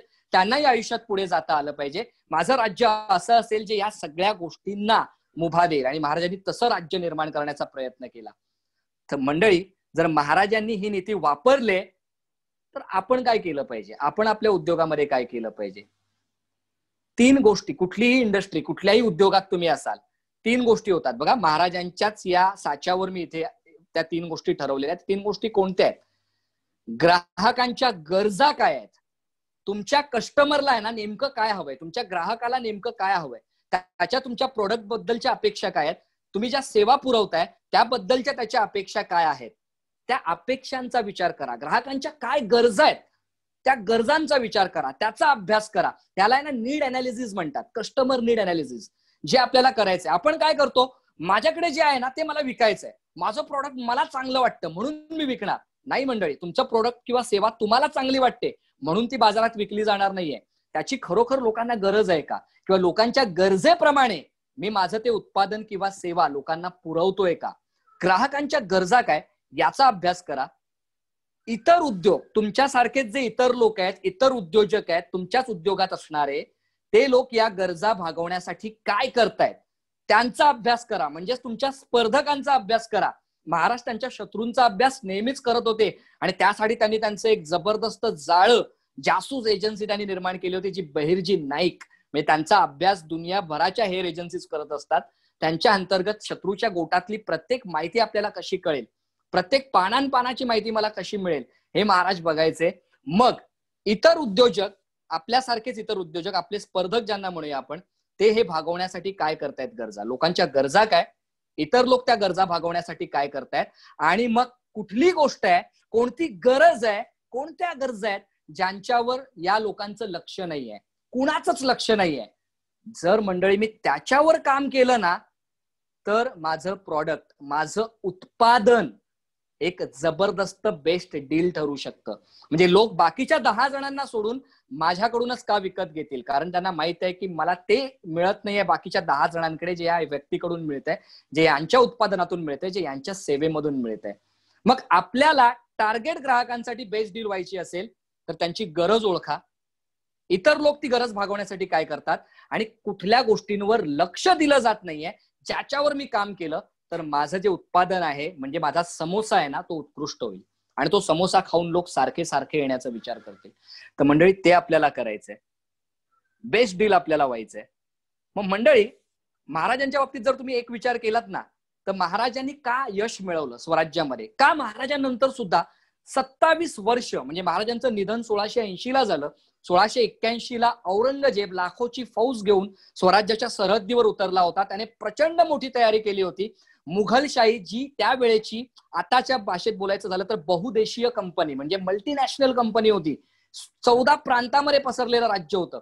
एवढ्या मोठ्या राज्याचा तो सम्राट जो काही औरंगजेब आहे, तो एवढ्या लाखोची फौज घेऊन खाली उतरतो एक स्वराज्य संपवण्यासाठी, जे त्याच्या राज्यासमोर फार छोटं होतं त्यावेळेला. हे स्वराज्य संपवण्यासाठी औरंगजेब खाली का उतरला, आणि तो उतरला, त्याने विचार केला पुढच्या 5 वर्षात हे मी राज्य संपवेन. पुढची 10 वर्ष, 15, 20, 25, तब्बल 27 वर्ष, 1707 पर्यंत तो झगडत राहिला हे स्वराज्य बुडवण्यासाठी. त्याला ते जमलं नाही. शेवटी त्याला या मातीतच मरावं लागलं, आणि त्याचं थडगाज औरंगाबादला आहे, जे बघायलाही कोणी जात नाही. आणि माझे छत्रपती शिवाजी महाराज आज करोडो लोकांच्या हृदयामध्ये जिवंत आहेत, प्रेरणा बनून धगधगतायत. ते का धगधगतायत मंडळी? का आज 350 वर्षानंतर सुद्धा आपल्या प्रत्येकाच्या मनात महाराजांनी ती जी पेटवलेली ज्योत आहे ना, ती पेट अजूनही प्रखर आहे. ती ज्योत अजूनही आपल्याला सांगते की आपणही आपल्या आयुष्यामध्ये प्रगती साधली पाहिजे. ती अजूनही आपल्याला प्रेरणा देते. हे का झालं? म्हणजे महाराजांनी निष्ठावंत लोक कसे मिळवले, त्याला मी आपल्या उद्योगाशी जोडणार आहे. पुन्हा एकदा कसे निवडले असतील, तर सगळ्यात पहिली गोष्ट म्हणजे पोहोच.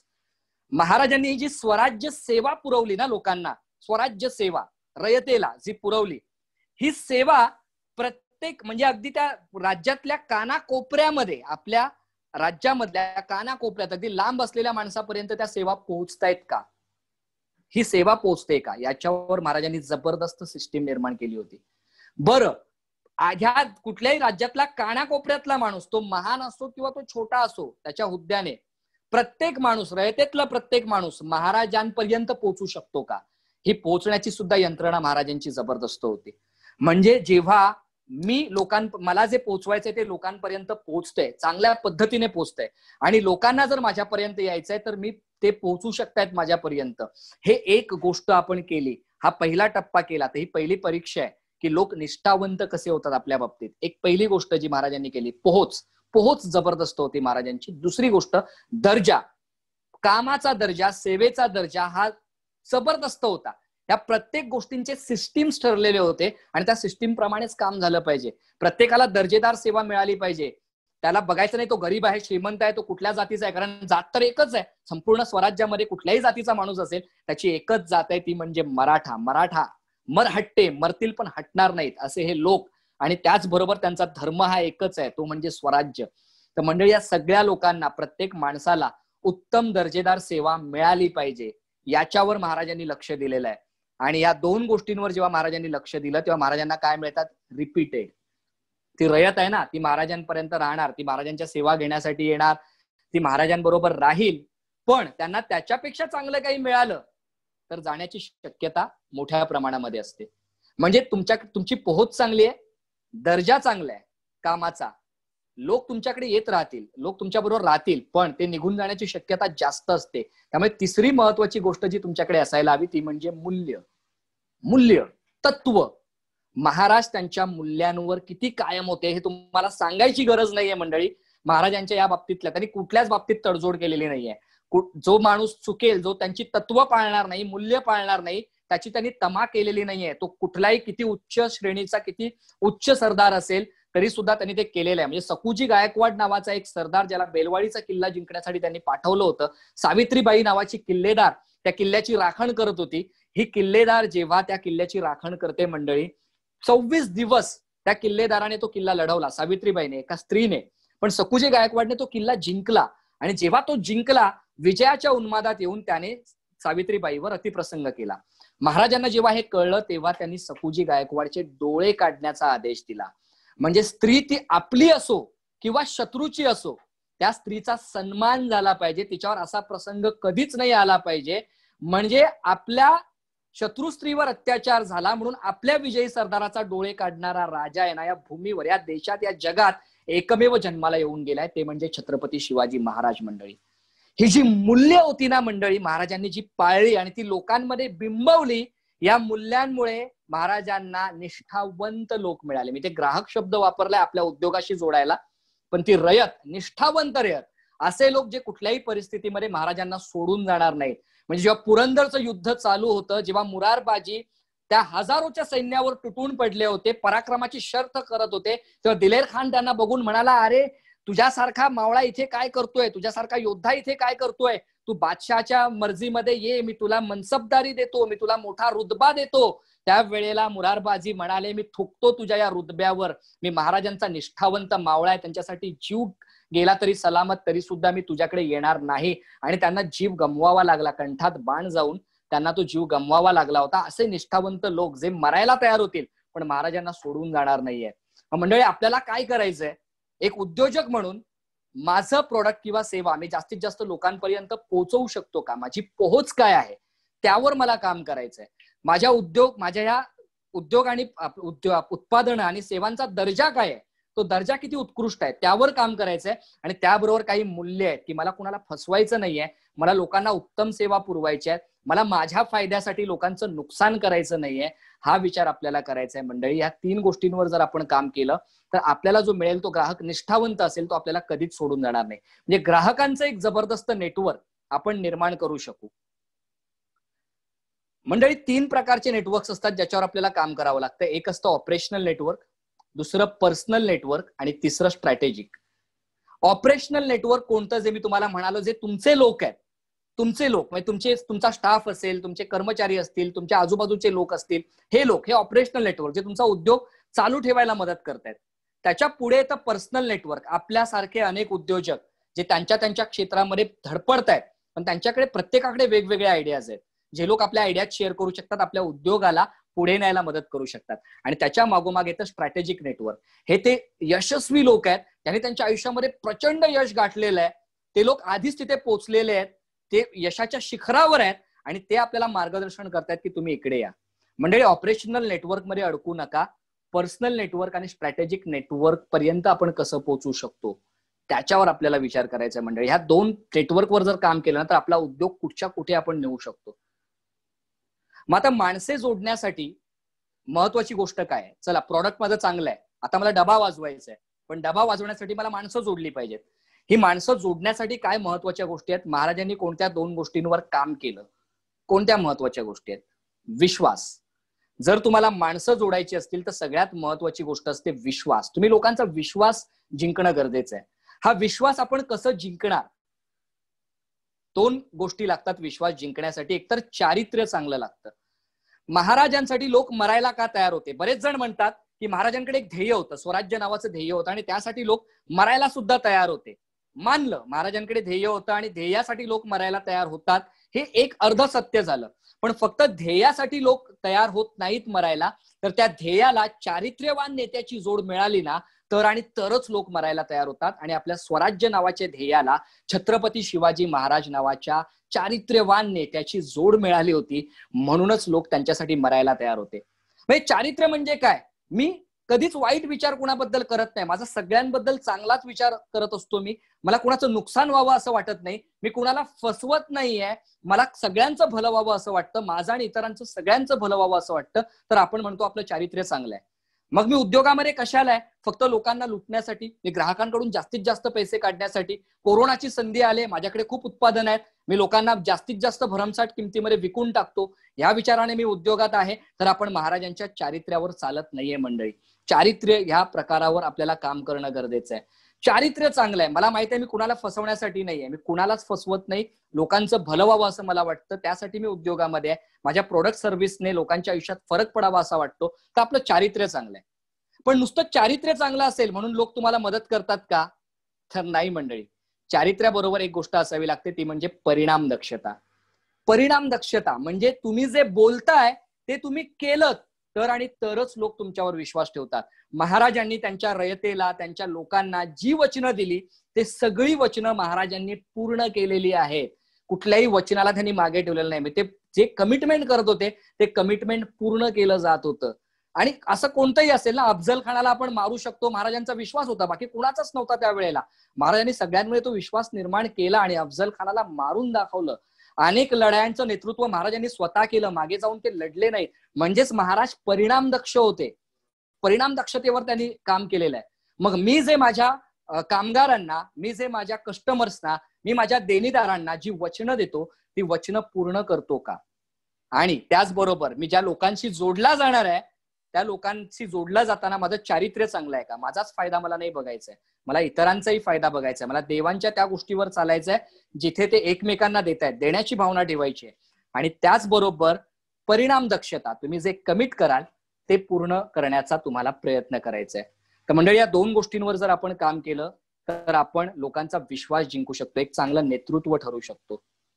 तर मंडळी, सगळ्यात शेवटच्या टप्प्यावर आपण इथे आलोय याच्या आपल्या या पर्टिक्युलर भागाच्या. वॉरेन बफेट नावाचा जगातल्या सगळ्यात श्रीमंत लोकांच्या यादीमध्ये असलेला हा माणूस, तुम्ही यांचा अभ्यास करा. खूप जबरदस्त माणूस आहे, चारित्र्य आणि कॉन्फिडन्स असलेला जबरदस्त माणूस. तर यांचं काय म्हणणं आहे माहिती आहे, ते कुठल्याही कंपनीमध्ये पैसे जेव्हा गुंतवतात, खूप गुंतवणुकीमध्ये सगळ्यात मोठं नाव, फायनान्स क्षेत्रात सगळ्यात मोठं नाव म्हणजे वॉरेन बफेट. म्हणजे हे जगात श्रीमंत लोकांच्या यादीमध्ये पहिल्या नंबरवर होते. त्यांनी जवळपास 50 ते 60% संपत्ती दान केली आणि ते मागे आले. पण तरी सुद्धा या माणसाचं काय आयुष्य असेल, काय प्रवास असेल. तर हे म्हणतात, मी जेव्हाही कुठल्या कंपनीमध्ये पैसे गुंतवतो किंवा कुठल्याही नात्यामध्ये मी माझा वेळ आणि ऊर्जा गुंतवतो ना, मी 3 गोष्टी बघतो. एक तर समोरचा माणूस विश्वासार्ह आहे का, दुसरं आदर केला जातोय का. म्हणजे आता इथे कंपनीच्या बाबतीत आहे, मी आपल्याशी जोडतो, विश्वासार्ह आहे का समोरची कंपनी, तिथे सगळ्यांचा आदर केला जातो का, रिस्पेक्ट ठेवला जातो का, आणि मला आवड आहे का या कंपनीमध्ये, हे जे काही कंपनी करते त्याच्यात मला आवड आहे का. या 3 गोष्टींच्या पलीकडे त्या कंपनीचे नंबर कितीही चांगले असतील तरी सुद्धा वॉरेन बफेट गुंतवणूक करत नाहीत.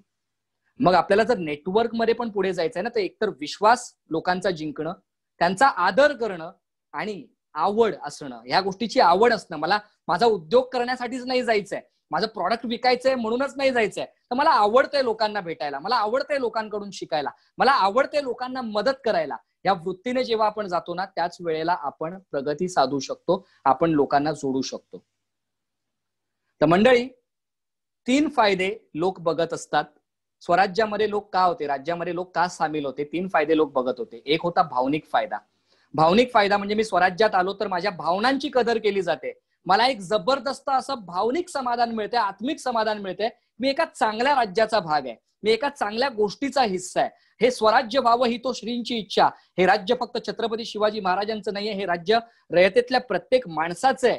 मंडळी, ही भावनिक समाधान, हा भावनिक फायदा लोकांना मिळत होता. आर्थिक फायदा लोकांना मिळत होता, म्हणून लोक स्वराज्यात यायला, स्वराज्यात सामील व्हायला तयार होते. आर्थिक फायदा म्हणजे काय, माझ्या गरजा भागवून मी माझी स्वप्न पूर्ण करू शकतो, इतका पैसा मला स्वराज्यामध्ये मिळतोय, म्हणजे माझ्या प्रत्येक गोष्टीची, माझ्या कामाची कदर इथे केली जाते. हा फायदा लोकांना होत होता. आणि तिसरं, सामाजिक फायदा. म्हणजे मी जर स्वराज्यामध्ये आहे तर मी छाती ठोकपणे जगभरात जाऊन सांगू शकतो की मी छत्रपती शिवाजी महाराजांच्या राज्यातला एक माणूस आहे, मी त्यांचा एक मावळा आहे, हे आजही आपण सांगू शकतो. हा सामाजिक फायदा. तुम्ही ज्या लोकांशी भेटाल त्यांना जर तुम्ही भावनिक फायदा मिळवून देऊ शकत असाल, त्यांचा आर्थिक फायदा कसा होईल यावर तुम्ही काम करू शकत असाल, आणि सामाजिक फायदा त्याला जर मिळवून देऊ शकत असाल, तर तुम्ही नक्कीच नेटवर्किंग मध्ये यशस्वी होऊ शकता मंडळी. तर खूप कमी वेळामध्ये मला जे काही सांगायचं होतं ते सांगण्याचा मी प्रयत्न केलेला आहे. आपण सगळेजण जर म्हणतोय की छत्रपती शिवाजी महाराज की जय, तर ती जय तेव्हाच होईल जेव्हा आपण त्यांच्या सगळ्या तत्वांवर चालू, त्यांच्या तत्वांवर चालून आपण आपापल्या क्षेत्रामधले छत्रपती शिवाजी महाराज होऊ, आपलं एक स्वराज्य निर्माण करू. त्याच वेळेला आपण म्हणू शकतो छाती ठोकपणे की बॉस, म्हणजे मी काहीतरी माझ्या आयुष्यामध्ये केलं. तर मंडळी, ज्या 3 नेटवर्क बद्दल मी बोललो होतो त्यावर प्रकाश टाकण्यासाठी मी पुन्हा सुबोध यांना बोलवतोय. तर सुबोधजी प्लीज यावर प्रकाश टाकावा. येस, धन्यवाद विनोद सर. अत्यंत उत्कृष्ट असं प्रेझेंटेशन तुमचं झालं. पण बेसिकली आता उद्योजक आहेत या सगळ्या उद्योजकांना मला एक आवाहन करायचं आहे की आपण जो प्लॅन करतोय आता महाराष्ट्रातल्या उद्योजकांना एकत्र आणण्यासाठी, याच्यावर आपण खूप जबरदस्त काम केलेलं आहे आतापर्यंत. आणि मुंबईतल्या उद्योजकांसाठी आपण खूप जास्त प्रयत्न केलेले आहेत हे करण्यासाठी. आता आमची इच्छा आहे की महाराष्ट्रातले सगळे उद्योजक आम्हाला जोडावेत. यासाठी आम्ही एक चांगला उपक्रम राबवतोय. आम्ही एक ऑनलाईन या सगळ्यांना आपण एकत्र कसा आणू शकतो, यांना कसा फायदा करून देऊ शकतो, याच्यावर आमचं मेजर काम चालू आहे. आणि त्यासाठीच आमच्या काही मिटिंग्स मुंबईमध्ये होत असतात. त्या मिटिंग्स आम्हाला आमची इच्छा आहे की तुम्ही जास्तीत जास्त लोकांनी त्या जॉईन कराव्यात. हा फॉर्मॅट कसा चालतो, आपण एकमेकांना मदत करून कसे पुढे जाऊ शकतो, याच्यावर आपण कसं काम करू शकतो हे तुम्हाला कळावं. यासाठी मिटिंगची लिंक आपल्या चॅटमध्ये आपली टाकलेली आहे. ही मीटिंग जनरली पेड असते, याला 700 रुपये फीज असते. पण आज जे उद्योजक सगळे जमलेले आहेत त्या सगळ्या उद्योजकांसाठी ही मीटिंग फ्री मध्ये अवेलेबल आहे. तुम्ही येऊ शकता, बघू शकता आम्ही कसे एकमेकांना मदत करतो, कसं कसं आम्ही एकमेकांसाठी काम करतोय आणि कसं आम्ही उद्योजकांना ग्रो करण्यासाठी मदत करतोय. तर 7 आणि 8 तारखेला मीटिंग आहे. त्यातली कुठलीही एक मीटिंग तुम्ही जॉईन करू शकता आणि त्या मीटिंगचा भाग तुम्ही होऊ शकता. त्याची लिंक मी आपल्या चॅटवर टाकलेली आहे. तुम्ही इकडे लिंकवर क्लिक करून त्या लिंकवर रजिस्टर करू शकता आणि नक्कीच आम्ही तुम्हाला समोरून कॉल करू. आणि आम्हाला आवडेल जर महाराष्ट्रातले जे उद्योजक आहेत, जे महाराजांचे मावळे आहेत, ते आम्हा सगळ्यांशी जोडले जातील आणि एक चांगलं काहीतरी महाराष्ट्र उद्योग समृद्ध करण्यासाठी आपण काहीतरी चांगलं करू शकू, याच्यावर आपण काम करू. ठीक आहे. या लिंकवर प्लीज सगळ्यांनी रजिस्टर करायचंय. रजिस्टर करून तुमचे कन्फर्मेशन आम्हाला द्यायचे, जेणेकरून आम्हाला कळेल की बाबा किती उद्योजक या संघटनेला पुढे घेऊन जाण्यासाठी आपलं काम करायला तयार आहेत, की आपण एकत्र काम करू शकतो हे आम्हाला कळू शकेल.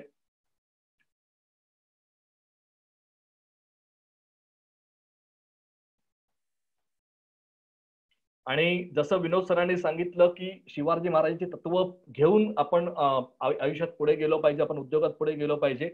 तसंच आपण महाराष्ट्र बिझनेस क्लब मध्ये प्रयत्न करतो की एकत्र मिळून आपण सगळेजण कसं स्वराज्य घडवू शकतो, काय चांगलं करू शकतो आपण उद्योजकांसाठी, महाराष्ट्र उद्योग समृद्ध करण्यासाठी. आणि या चळवळीसाठी आम्हाला महाराष्ट्रातल्या सगळ्या उद्योजकांची गरज आहे. तर सगळ्यांनी एकत्र यावं आमची अशी इच्छा आहे आणि त्यासाठीच हे प्रयत्न आहेत. या सगळ्या उद्योजकांना फायदा काय होईल की मुंबई बाहेरचे जे उद्योजक आहेत त्यांना मुंबईतल्या उद्योजकांशी कनेक्ट होता येईल, मुंबईतल्या उद्योजकांना बाहेरच्या उद्योजकांशी कनेक्ट होता येईल. आणि असंही आपलं काहीच नुकसान नाहीये. तुम्हाला ती मीटिंग सकाळी 7:30 ते 10 असते. त्या मीटिंग मध्ये तुम्हाला कळेल की बेसिकली कॉर्पोरेट फॉर्मॅट कसा चालतो आणि आपला उद्योग आपण या जगामध्ये कसा टिकवून ठेवू शकतो आणि काय चांगलं आपण करू शकतो. आणि आमचा प्रयत्न नेहमी तोच राहिलेला आहे. तर जास्तीत जास्त लोकांनी रजिस्टर करावं की जेणेकरून आम्ही तुम्हाला संपर्क करू शकू. ग्रेट, रजिस्ट्रेशन चालू झालेले आहे. या व्यतिरिक्त मला धन्यवाद बोलायचा आहे विनोद सरांना. विनोद सरांनी खूप जबरदस्त सेशन घेतलं, तुम्हाला सगळ्यांना नक्कीच आवडलं असेल. व्यवसायामध्ये माणसं असणं, ते कोणतीही माणसं असतील, ती असणं किती गरजेचं आहे हे तुम्हाला नक्कीच कळालं असेल. तुम्ही जेव्हा बिझनेस नेटवर्कचा पार्ट असता, त्या तुमच्या आजूबाजूला तुमचे क्लायंट किंवा तुमचे सप्लायर्स नसतात. ते नेहमी लक्षात ठेवायचं, तुमचे मित्र तुमच्या आजूबाजूला असतात आणि त्यांचा प्रयत्न असतो की तुमचं काहीतरी चांगलं व्हायला पाहिजे. आणि महाराष्ट्र बिझनेस क्लब मध्ये गेली 2 वर्ष आम्ही हाच प्रयत्न करतो.